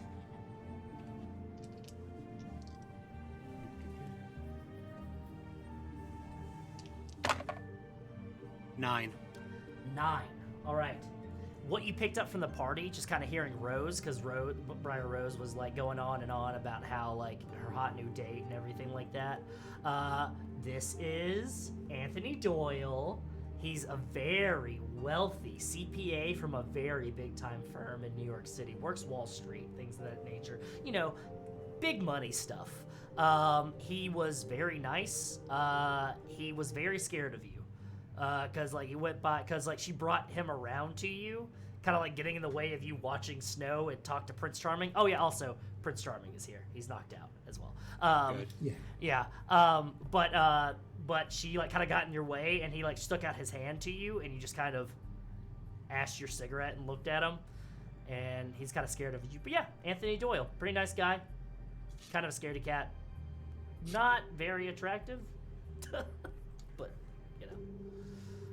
We're gonna call that a problem for future me. I can help. You've got your own work to do. Yeah, but I work with him. Where do you work again? I work at a law firm. I'm a financial analyst. What part of New York City? Financial district, Wall Street. Got you. Sorry, I had to double check. I'm talking to a cat. Yes, you are. You're also talking Still. to me, Maddie. You just met me. I know I look different now, but it has not changed. I'm taking a lot in right now. I know. I mean, we're gonna circle back to that after you all follow Maddie here to this lead at Midtown. Other question about the vial that had like the bluish liquid in it. Mm-hmm. Is there a way to find out what that is? Can I find that what that is, or do I have to do something else? Let's see. Before we're done tonight, I need to pull Buffkin aside. Okay. So what you can do, Maddie, is you can roll to figure. We'll do like a just to figure what someone out roll, or you can do a bada bing, bada boom, a hit the streets to get what you need. Essentially, Is Colin here? it's Colin here. Yeah, that's exactly what you just. Better hope you he's just went not. right into it. Yeah, hit the streets to get what you need. Essentially, you would be talking to those of the 13th floor, essentially using your resources to figure out what you need. So you can do either one, or you could channel again and try to do tracking on it. And I would just say, kind of tell you the properties. So you got 3 options. What is it? Figure something? Wait, what is it called? Figure someone out. It's roll with mind. Okay, I'll do that one. Okay, go ahead and do that. And then once we figure this out, we'll go to that pull aside Amin and Buffkin. If y'all want to. Before that, I was calling out to Miss Vera. So. Oh, that's right. Yes, the Buffkin. Oh. So we'll do Buffkin, Vera, and then I got an 8 on that one. an 8 on that one. Okay, figure someone out here. Ba-ba-ba-ba-ba.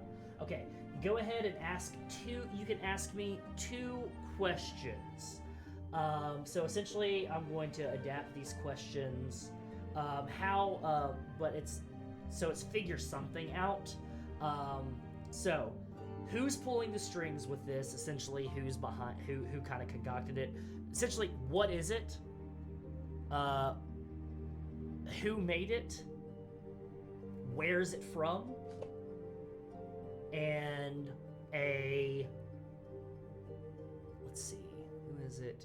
Who made it? Where is it from? And essentially, how to make it. So you can pick 2 of those 4. Oh man. Okay. So what is it? Okay, what is it? All right. And well, you tell me what it is first, Okay, and then I'll have my okay. last question.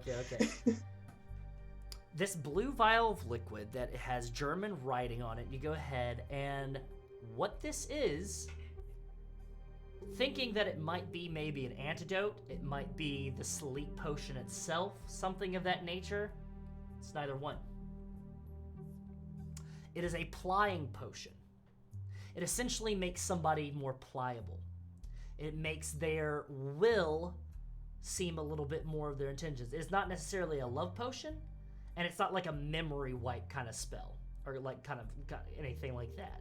It is definitely like a make you. Essentially, it's alcohol, but it affects your inhibitions. But it doesn't make the person feel drunk.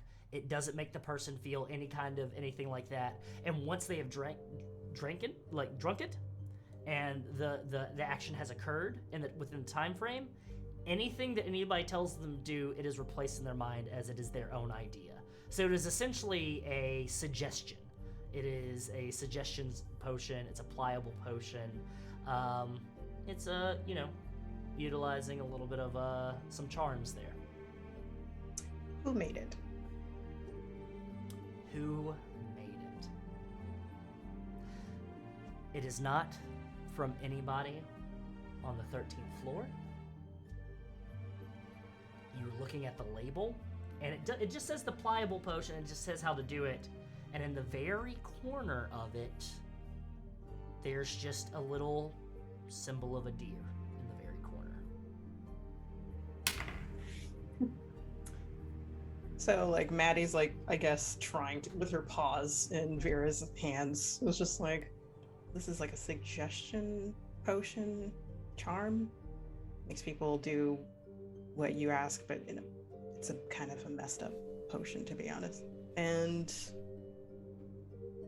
not made by anyone of ours. It's not an antidote, unfortunately. I will tell you, it does seem like black market. It seems a bit underground. It seems a bit low rent, like it was mass produced or something. I will tell you, like, who made it, that kind of who made it. Whoever did make it, it's shoddy work.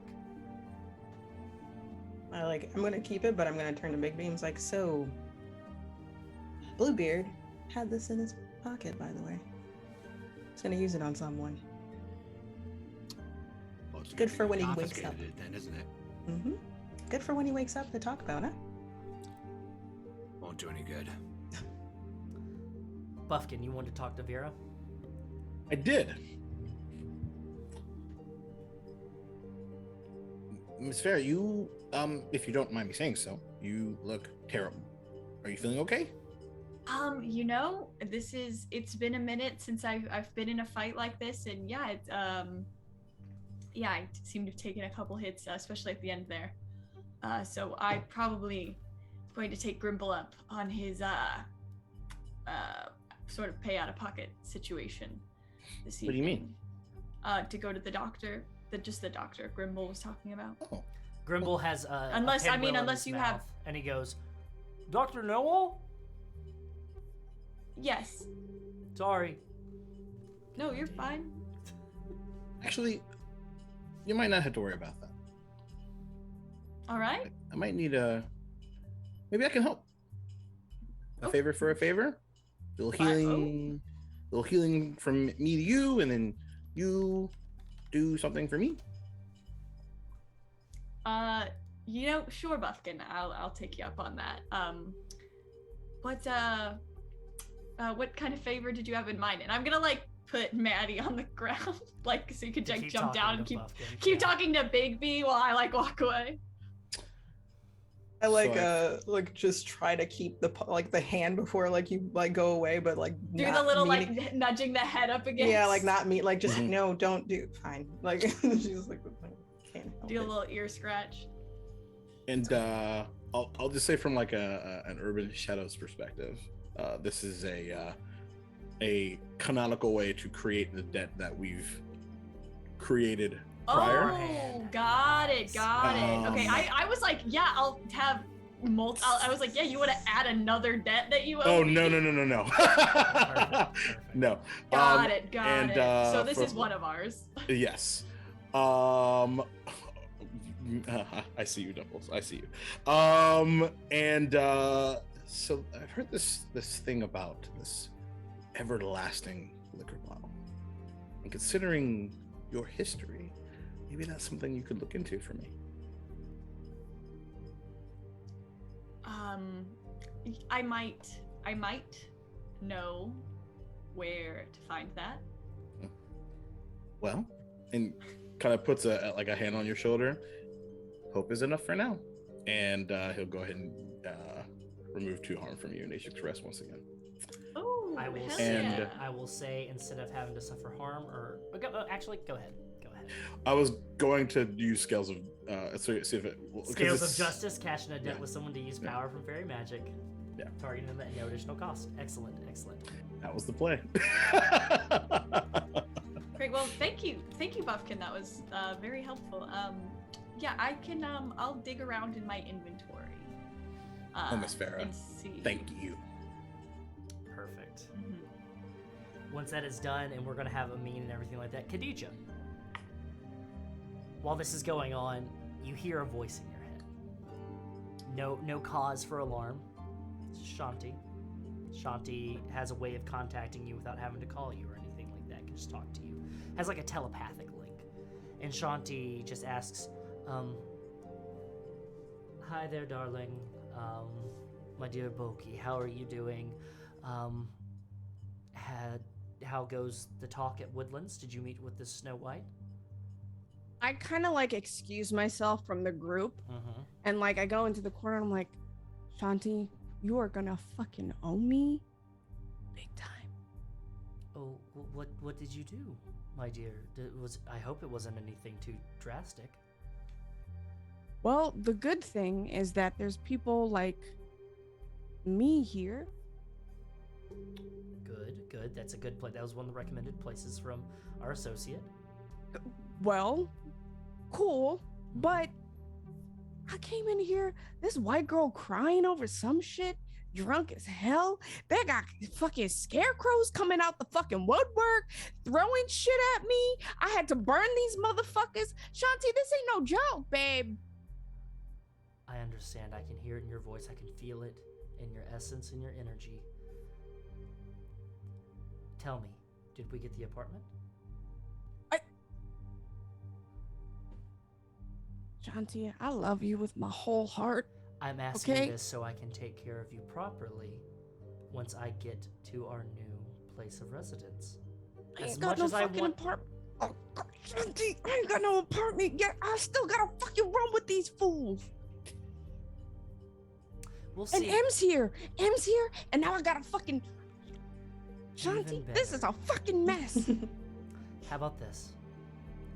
Go ahead and see if they have an empty apartment tonight. I will make my way over there to you.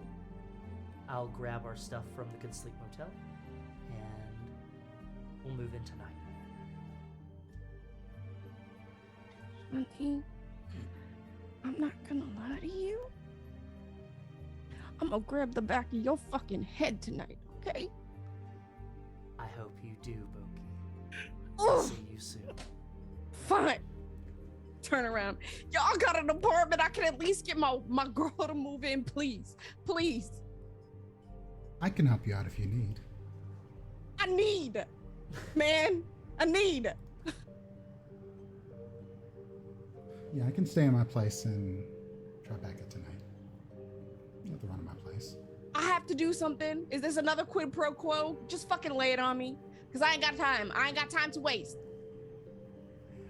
Let's just say we'll settle that later. Just for now, enjoy your night. Grimble goes, so back in the day, Georgie kind of, stayed here before, and then he kind of got into his own place. We're cleaning it right now, but it's an empty apartment, Bigby, if we want to get them settled in there once we get it cleaned tomorrow. I'll have Flycatcher right on it. You can kind of see Bigby weighing the giving the apartment before the job is done thing, and just go, okay, but you're in this until it's done then. Man, I swear to you, I already gave you my word. I will tell you this. I might be a lot of things, but a liar I am not. Hey, I just met you. I don't give a... This motherfucker, y'all really trying me, okay? You can have the apartment. But Thank you.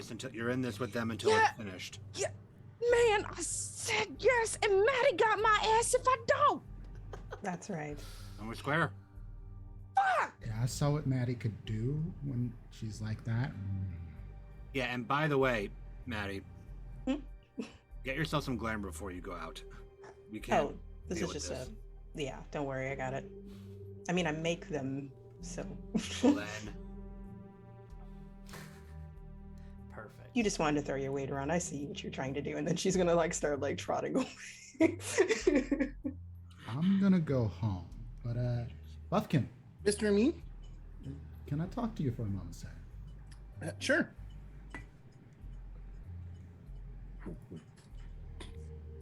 And I get a ways. I don't want anyone to hear this. And I pull Buffkin real close. Come here. Come here. Right on the shoulder. Just sit. You want me to Yes, sit on just your... sit. Oh, okay. You see that dude that I pointed out earlier? Mm-hmm. He shouldn't be here. I picked up on that. he's going to do to him. You're concerned about his Because I safety. don't know what is going to happen to him while he's here, I need you to make sure that you tell me. Tell you what Mr. Bigby does? Everything. Anything that happens to him. I know you have ways of getting around here, unlike anyone else. So what's it to you then? Does that mean something to you? He does, to an extent. You, however, what is it that you want?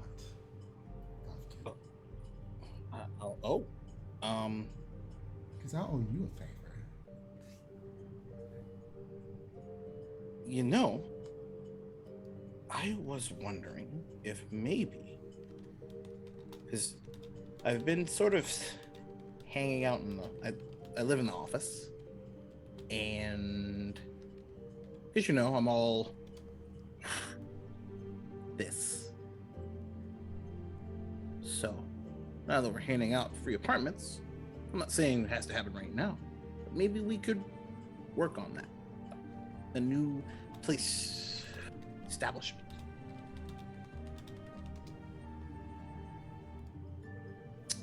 Somewhere near the I club, can maybe. probably make that happen. Mr. Amin, Yeah. why are you so nice?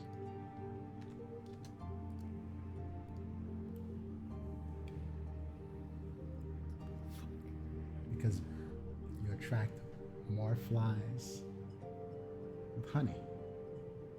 My good friend Buffkin. Good friends? Amazing.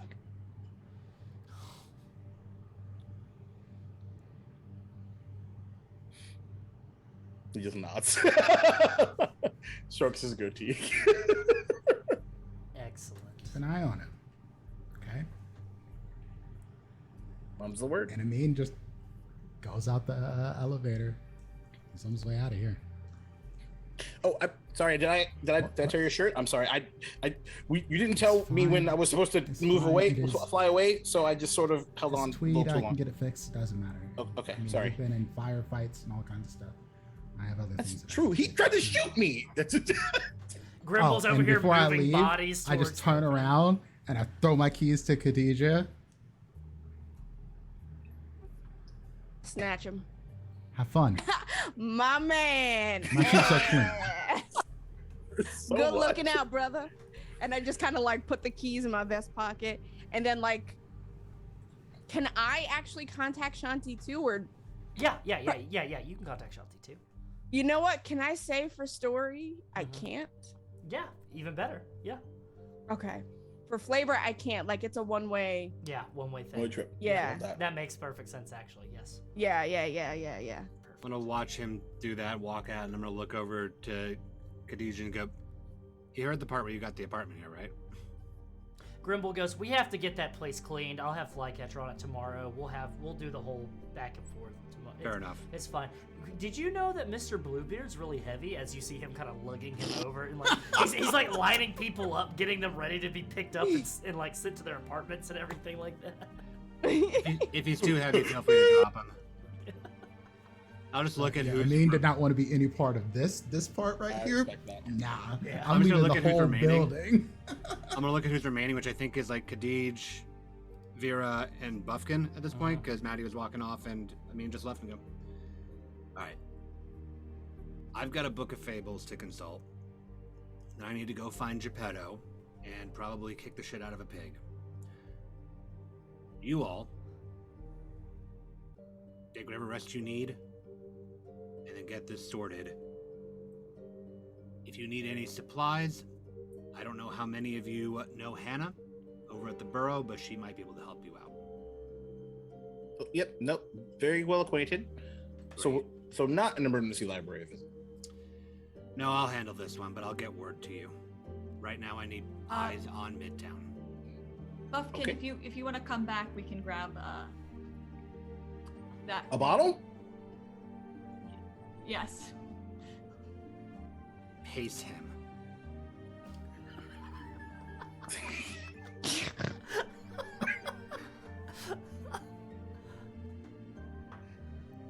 think he just frowns at you. Just a little pout, a little bit of a pout. All right, well, and I just turn out, and walk out on that. You just Perfect. ash the cigarette, turn, just walk out. Perfect. Amazing.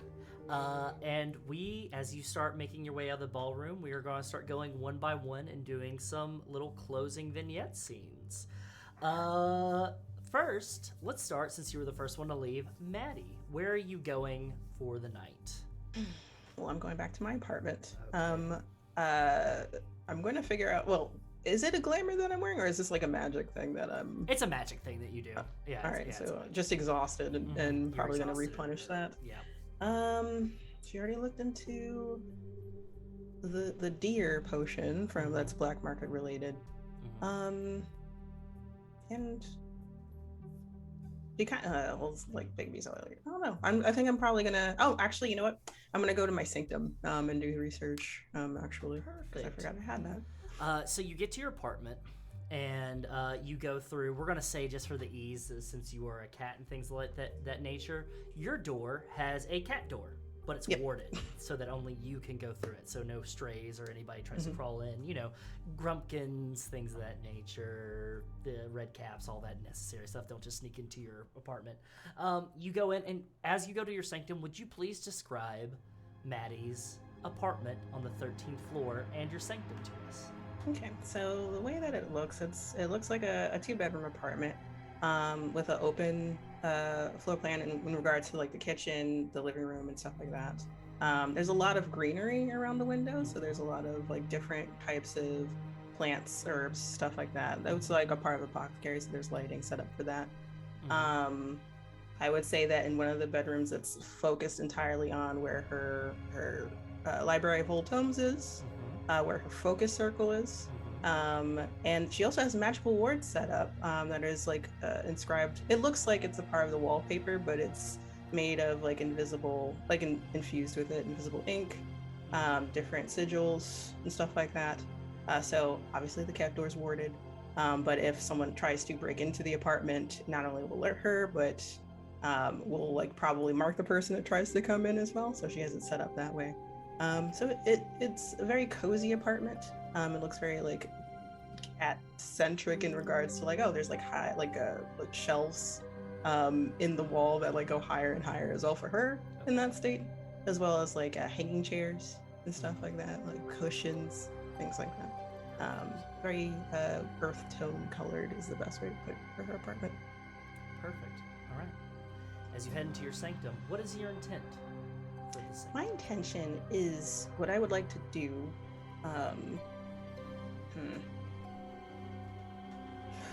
I had wanted to make glamours because I want to make one for Buffkin, because if he's going to be traveling with this, like I wanted to make 1 or 2 of them, Okay. just in general. As well as consult my old library tomes in regards to this deer sigil or deer icon, Okay. if I can. All right. Go ahead and roll me a spirit roll, and I'm going to determine what you need to make these the requirements to make these glamours and to consult your tomes. 7. A 7. I don't think it. Yeah, that does 1 second. Okay. So, to make the glamour, so with the glamour and everything like that for Buffkin, you don't have a lot of, we'll say you don't have a lot of Buffkin DNA. You don't have a lot of hair or anything on file or anything like that for that type of business and thing like that. So you are going to be able to make a Buffkin glamour, but it's only going to work for a short time and may be unreliable. So you're going to have 2 uses of that. 2 uses of glamour. It might work for just a short time. You don't really know for how long, and it might be unreliable. Okay. For the researching the deer emblem, you're going through your tomes, and you find one of your tomes that's like it's essentially a primer on enchanters and enchantresses of the homelands. Essentially a who's who type of being. A phone book for magicians, one might say. And in that, You start flipping through it, and you start kind of like utilizing an index, scrolling through, and you come across 2 pages that have been ripped out of this tome. Now, it happened before you got here. It was it was a book that you grabbed in the Homelands. But you think somebody in the 13th floor might be able to help you. You're either going to have to get into contact with either Geppetto or Vikram to help you with that.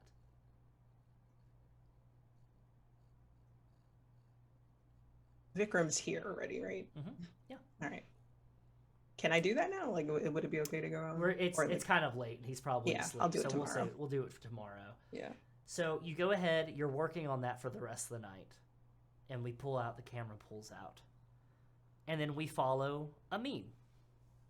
Amin, you are not staying in your Woodlands apartment tonight. You said you were making your way to Tribeca. That's what I told the people. Okay. I mean, I do have a place in Tribeca, but that's not where I'm going. Yeah. I have a very specific person I'm going to go and talk to. There's one, Hana, that owes me one, and I need to go and see her because this shit right here, this is the kind of stuff that she should have told me about. And when I finally found out about this place, she was like, "Oh, sorry," and sorry's not good enough. And so I'm coming to cash in this one. You start making your way to the borough. You're walking down the street, and you get there. And you notice that like the lights that's like kind of typically say that it's open, like the neon lights and everything, are turned off. You see somebody sweeping outside, and they look up at you. They have a cigarette in their mouth. It's kind of counterintuitive because they're ashing while they're sweeping. It's, you know, fucking service industry people sometimes. Not always the best equipped for these kind of things. But looks at you and he goes, "Can I help you, buddy?" Where's Hana? The boss? Boss. She's resting. I need late. to talk to her immediately. You talk to her immediately. Look, we're closed. Operation hours are on the door. You know what? You need to make an appointment. We'll go ahead and make an Tell appointment. her it's Amin. Amin Beg. She will answer. 1 second. Opens up the door. Goes inside. Go ahead and roll persuade an NPC, please.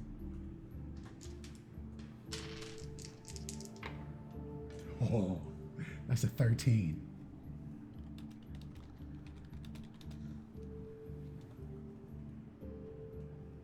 As you wait for a little bit, he walks back out and goes, "She's very busy with something right now. It's very pressing to the business. She said she will meet with you first thing tomorrow before the club opens. Is that okay for you?"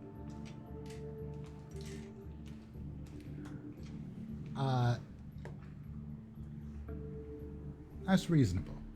Reasonable? Okay. One thing. Take out the damage tape. Okay. So give her this. That way she's prepared. All right, can do. You see him go ahead and pull out he's got like his like apron type beat on. Goes ahead and pulls out an envelope. You can see there's like a stack of envelopes in there. Like apparently Hana's staff is prepared for be handing large amounts of cash, checks, things of that nature. Just goes ahead. And none of this is surprising to me at all. Goes ahead, takes the cassette, puts that, licks it, grabs a pen, just says from Amin. Is that 2 E's? Yes.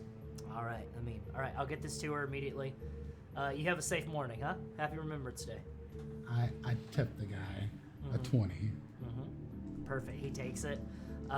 Describe the guy. He's wearing a flat, like, driver's cap, like that flat cap. He's got a little bit of a limp, and he's got a metal braces over one of his right leg. And he just tips his cap to you. He goes, "Thanks, buddy." And Hey, by the way, Yeah. you seen Georgie? he was in here tonight, kind of throwing his weight around, but he left and went back to his place. I have to stop by. Yeah, buddy, if that's your speed, have a good night. Just You flicks. too.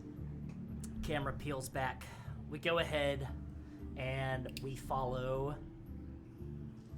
Vera and Buffkin. Vera and Buffkin. Buffkin, you're kind of flapping alongside Vera, walking up to Vera's bits and bobs. And the scene is yours. And we'll say this is as you're walking up, unlocking the door, getting ready to go inside and everything, just for brevity. Long night. I honestly I don't stay up this late very often, so it's been pretty exciting. Much more exciting than I thought it would be. A lot more going on than karaoke at the Trip Trap. Strangely feels kind of familiar. Yeah, this a typical Remembrance Day for you then? Honestly? Yeah. Oh, I didn't know. I guess I didn't realize the sort of Woodland Apartments party sort of got out of hand like that. Every year? I wouldn't. See, if it was every year, it wouldn't be. It would be interesting because then it's like, oh, everybody falls asleep every year. But no, not particularly. I'd say probably every few years though. Something Every few years. ridiculous happens. I guess maybe I'm a bit naive, Buffkin.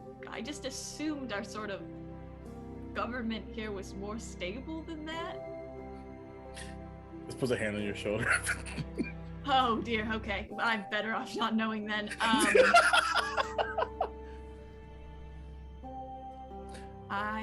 Thing is, Wow. can I tell you a secret? Oh, I'd love it if you did, Buffkin. Being a librarian is really helpful because everyone doesn't take you seriously, but you get to listen in a lot. So you know all the secrets? If I don't, I just gotta read them. All right. You read about all of us, all the fables? No, that would be boring. All right. And so what? So who did you read about? Who didn't I read about? No, who did you? I guess Oh, either way, I get the same information. the process of elimination. You mean? Yes. I feel like I every 2 or 3 months I'll read about Mr. Bigby. Just to keep, because just before he yells at me again, just to make sure I have all the good notes. Got it. Then I'll read about Old King Cole. Then I'll make sure that the mirror, I always have to have at least one up on the mirror because, you know, we sort of are kind of roommates, sort of, in a weird, strange way. Yeah. Between you and I, he's kind of a dick. Really? Yep, total dick. Total Wow. dick. I mean, by definition, you're kind of a dick if you're just like, you have to speak to me in a certain way, otherwise I won't really respond and be super not helpful. So I always thought that was sort of like a magical. Are you implying that he just does that? That's just Either like way. how he prefers to be spoken to, so he won't respond if you don't speak that way, or is it like magically he's compelled? You know, that's a secret I'm going to keep to myself. However, it is really fun when you're super, super drunk at 4 a.m. to just like talk to him in the way that you know doesn't work, and then just like see what happens. What's the rule on slant rhymes? Like rhyming like gain with name. It works. That works? Yeah, it actually works completely. All right. Well, I mean, it could See, he's be a boring little- like that. You know what I mean? As you say that, Vera, you know exactly where you're heading to. You head to the back of your Yeah. shop, to your chest. Good. I'm going upstairs. You're going This is up- in my oh, personal. This is like upstairs in this your this personal stuff. sewers. This is in my little trunks that are locked up. I also just want to take a time out and remind you, just in case, because it's on my character sheet, that my place is magically warded. It is magically warded. Great. Okay. Yep. Carry on. Go ahead. Yeah, go ahead. You go ahead and you go ahead and describe your apartment pretty quickly, and go ahead and make that roll we talked about with mind. Mind? As you're gathering this thing for Buffkin. Cool. So, 9 plus 1 is a 10. Perfect. Great. So, the one time I rolled well is just for alcohol. So, the apartment, it's like clean, much cleaner than the antique shop. It's a studio apartment with a one room off to the side. That's like the workshop area, where you can see that. But just like bed, couch, big old TV, just hanging out. Okay. Little electric kettle up here as well for tea, and then those like big, like old timey like trunks that like essentially like the kind that super rich people in like the medieval time would use to like move when they went to like a different castle for the summer kind of energy, like those, and they've got big locks on them. You go ahead and open it up, and you find the bottle that Buffkin was asking for. It's got a little bit of grime crusted on it. You got a 10, correct? I did. I actually am not going to open it myself. You're not going to open it yourself? No, I actually go and pull the key out for it and toss it. It's in second trunk over there, and I get 2 glasses out and set and just sort of sit in the like stand in the kitchen and let. Kind of like slack jawed, like, and then just turn floats. I guess actually I go and sit like, or I have like the coffee table set up and set the drinks up and throw a key to let Buffkin open it. The Zelda chime from Legend of Zelda Ocarina of Time begins to swirl and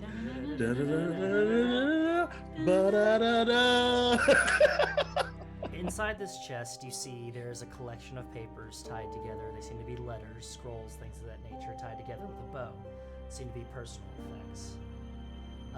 You move that aside. There's some other give a fuck. personal effects, very important magic items that are not kept in the store. You see, it's kind of one of those bigger on the inside trunks. You see a set of armor,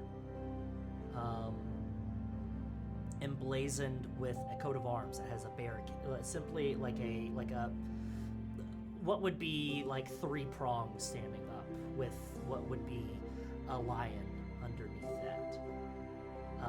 Very well maintained armor, and you see a shield with the same coat of arms on it, and a sword that is pulled out frequently and cleaned, but hasn't been used in a long time. And at the bottom, you see a dirt-encrusted wine bottle. Seems to be very old, but the top of it, the stopper on it, I'm going to tell you right now, with this never-ending bottle of alcohol, once you take that stopper off, you can't put a stopper back into it. So you have to keep it open at all times. So it will dribble out. It will make a mess, essentially. And you go ahead. I grab it, and he just spins around, just for he's caressing someone, and begins to just spin and float towards where the glasses are, and then stops.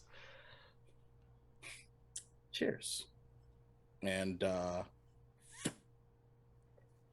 open it up, and you and Vera share a long night of drink and talking and commiserating. What happens with that conversation might be a topic for later. We move out of Vera's shop and we move back to the Woodland Apartments, where we see Khadija with keys in hands, waiting for Shanti. Khadija, you see a white limo pull up, smoke coming up from the sunroof of it. It stops in front of the Woodland Apartments, and the back door opens. And you see Shanti step out, look back in, nod, give a handshake, and the door closes, and she turns and she walks up to you. And she says, good news for me? They're cleaning our apartment, and we got at least some place to stay for the night. Perfect. And you see she has a side pouch that, you know, it's a bigger on the inside bag. Essentially a haversack of sorts that has all of your belongings inside of it. She goes, I'm so proud of you, Boki. Don't call me that. Maybe not in public. And she holds out her hand to you. I don't even I just snatch her up. Mm-hmm. I just whisk her up and I start carrying her up into this apartment that does not belong to us. But I don't fucking care. Mm-hmm. Amin, we had the opportunity to describe it, we didn't before. Can you quickly describe what Amin's apartment in the Woodlands look like? Amin's apartment is actually fairly sparse.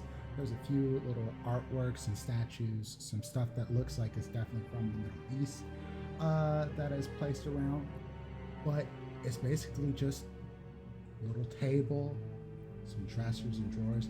There's a big desk with a typewriter on it that has just stacks and stacks of papers and manuscripts and books.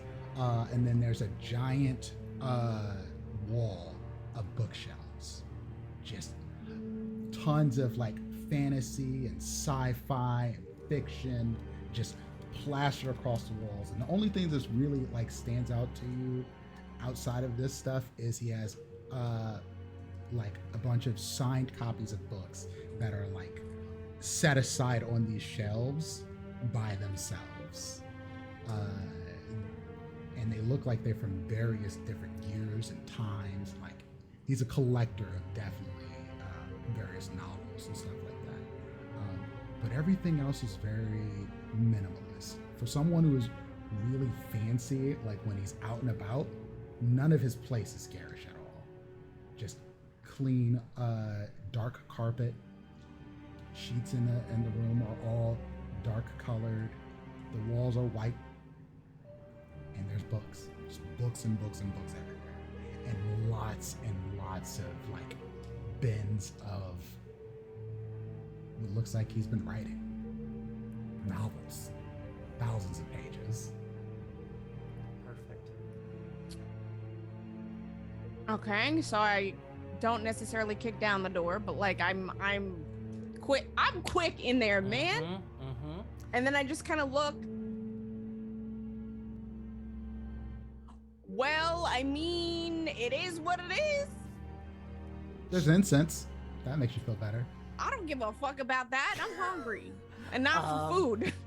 You go ahead and you place Shanti on the bed. Shanti, as you're preparing yourself, Shanti looks over, grabs a remote that seems to be to a sound system that's set up in a corner, and hits the button, and In Excess's Need You Tonight starts playing. And I'm going to add a little detail, Khadija, as you prepare to spend the night with your partner after a long day of trying to find an apartment and succeeding in that and being roped into this whole thing. The doorway to the bedroom is not an open or closed doorway. It is a sliding door, 2 sliding double doors as you just slide to close. And we fade away from that apartment. And we cut down to the limousine that's parked outside of the Woodland Apartments as it drives away. The white limousine, we follow the smoke trail behind it inside.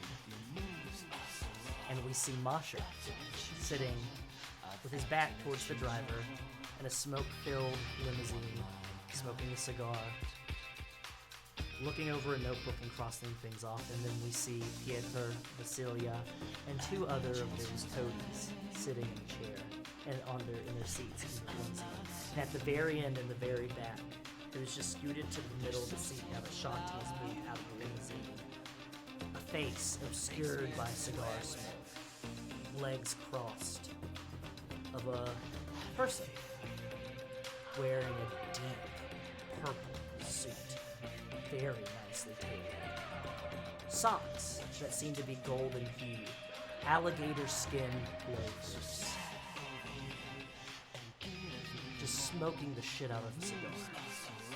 A vest, the filigree on it, golden and silk, and a purple shirt, open collar, a gold pendant. And you just hear the voice from it go, "Well, I'll tell you what, Jinx. Things seem to be moving according to plan.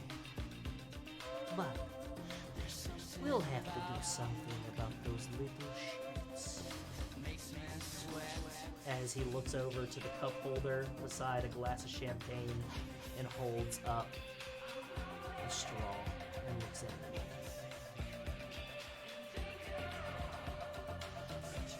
"This town is going to burn to ashes, and from something anew shall be born."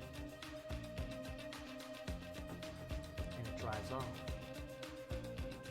And we follow the smoke trail. We cut back, we see Vera and Buffkin talking, commiserating, and the camera goes down the steps from Vera's apartment into Vera's shop. And we see blood droplets on the floor. And we follow them along into the very back corner, tucked amongst bits and bobs. We see a golden cylinder with what seems to be ancient writing on it, and a bloody handprint that has been tucked away, safe from whoever's trying to grab it. And that is where we are going to call our episode of Fables Once and Future. Episode 2, Need You Tonight. Thank you so much for joining us. It was such a pleasure having you all joining in on this story for us. Before we go, I want to remind you that you can go ahead and support us on Patreon. You can go ahead and hop in the Discord if you want to discuss the show at all. There'll be people there to talk with you as well. And be sure to hit !Fables if you would like to tip and contribute to the funds of these wonderful, wonderful people. Now, going in alphabetical order, let's go ahead and have these people tell you who they are and where you can find them and if they have anything coming up next. Starting with Duval. Okay, cool. I was like, same order, reverse order. Yeah, We're just switching it up. Anyway, hello everyone. Jacob Plick, Duval King Jacob here on the internets. Fucking A, what a show. I love this game so fucking much. Again, you can find me Duval King Jacob, Twitter and Instagram. My home away from home on Twitch, the Amphitheater. About to announce our new D&D campaign here in a little bit, so stay tuned. Follow us on Twitter over there at the Amphitheater to find out. As well as Wednesdays, typically Duval's Gaming Journey, Retro Games, wrapping up Pokemon Fire Red pretty soon. But I'm actually, it won't matter because you'll see this later. So you can just typically find us over there.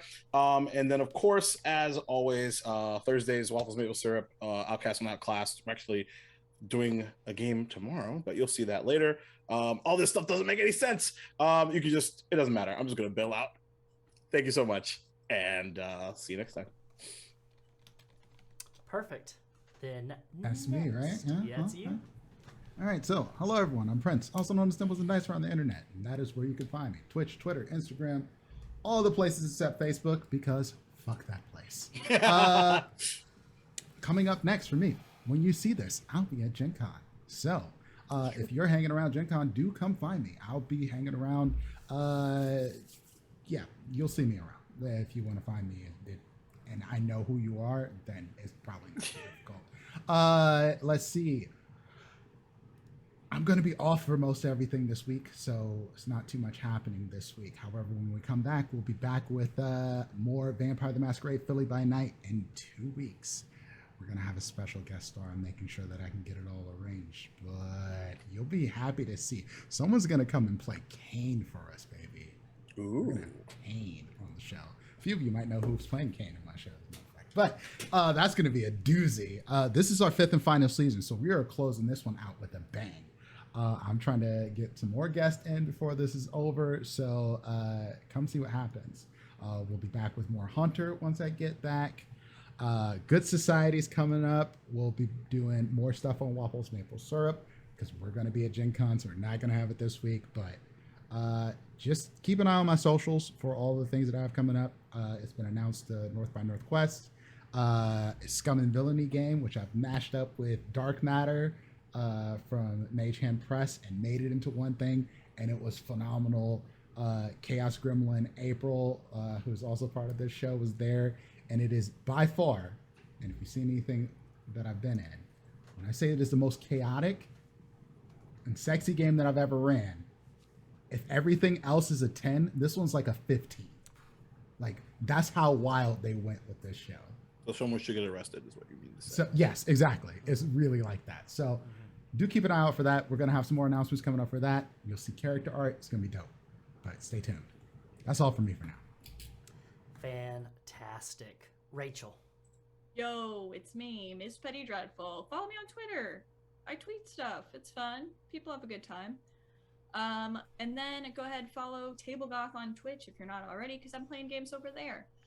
Every other Friday, I do a little morning stream, and then we have Goth DF on Wednesday afternoons, where Bully and I play games together as your Gamer Goth GFs, and it's a lot of fun. And we're gonna, one of these weeks, we are actually gonna get back in and play Sea of Thieves together again, which was a ton of fun.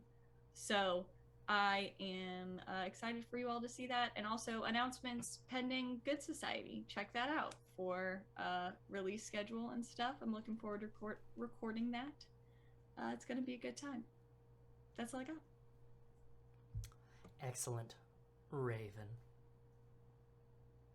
Hi, I'm Raven. You can find me everywhere on the internet at Raven. I am no-lifing Final Fantasy right now. I'm also doing music stuff in Final Fantasy, so I actually do a little spinning, a little DJing. So you can come check that out. It's a great time. Like, we just play music. We're loud, rambunctious, crazy. It's fun.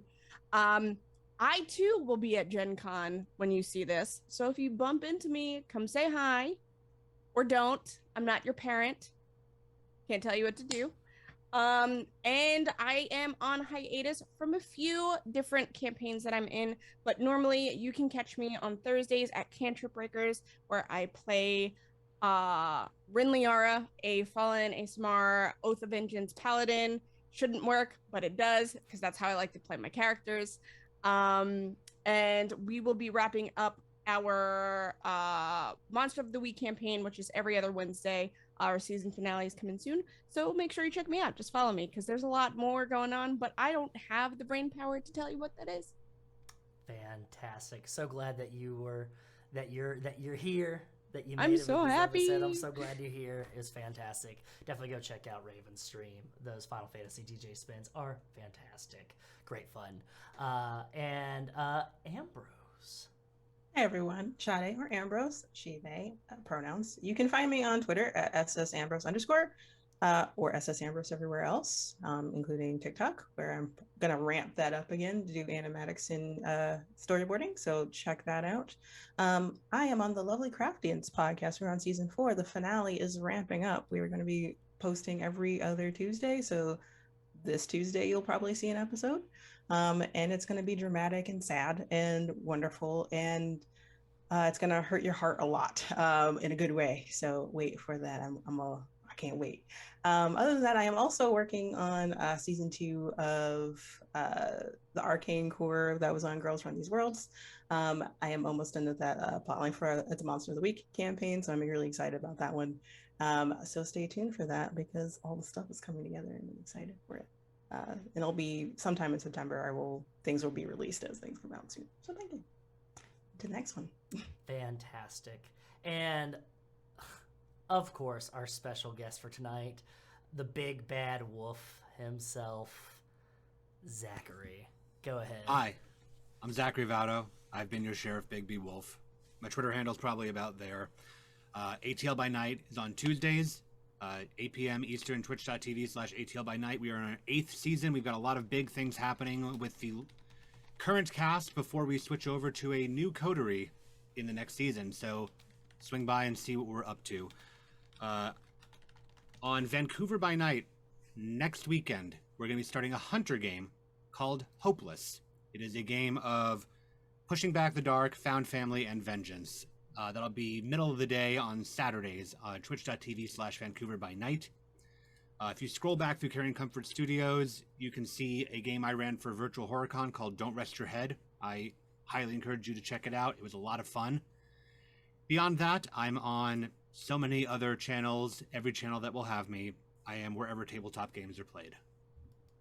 Excellent, excellent. I'm so glad that you were here to play this game with us. Cheers.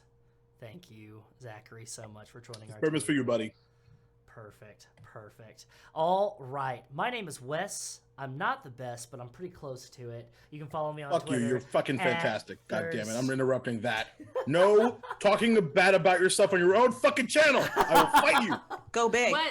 But Wes, what was it? Wes rules. Wes is the best in chat. Everybody. Put W's in the chat. Yeah, what was that? Put W's in the chat. W's in the Look chat. at us. W's in the chat for Wes. Yeah. Also get some S's in the chat for Sade. Get some R's in the chat for Raven and Rachel. Get some P's in the chat for Prince. Get some D's in the chat for Duval. Get some J's in the He's chat. nuts. For Rachel. Don't do Get some any Z's. of that. All this stuff Only like that. W's. All that good stuff. If I see a single other That's how to letter be. in chat when I watch this back, I have to end this. Okay, but you follow is me on 1 a.m. Twitter for the folks at at, home. at Thirst Trap Moth. Please follow me on Twitter. Follow us at Comfort Carrion on Twitter for any updates for anything that's coming up. Join us in the Discord. Come support our Patreon. Check out our sponsors, Dice Envy and 1985 Games. Code Comfort at checkout gets you 10% off of your order. Thank you so much for supporting this show, for watching this show. I really, really appreciate it. This is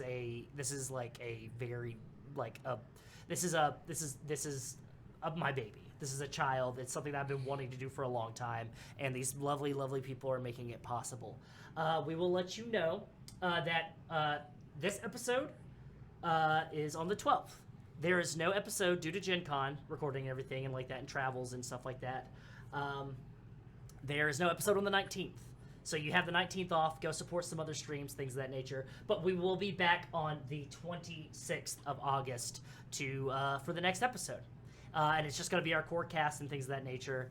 After that episode, I will announce our next guest, solidify things with that, and we will go ahead and see you then.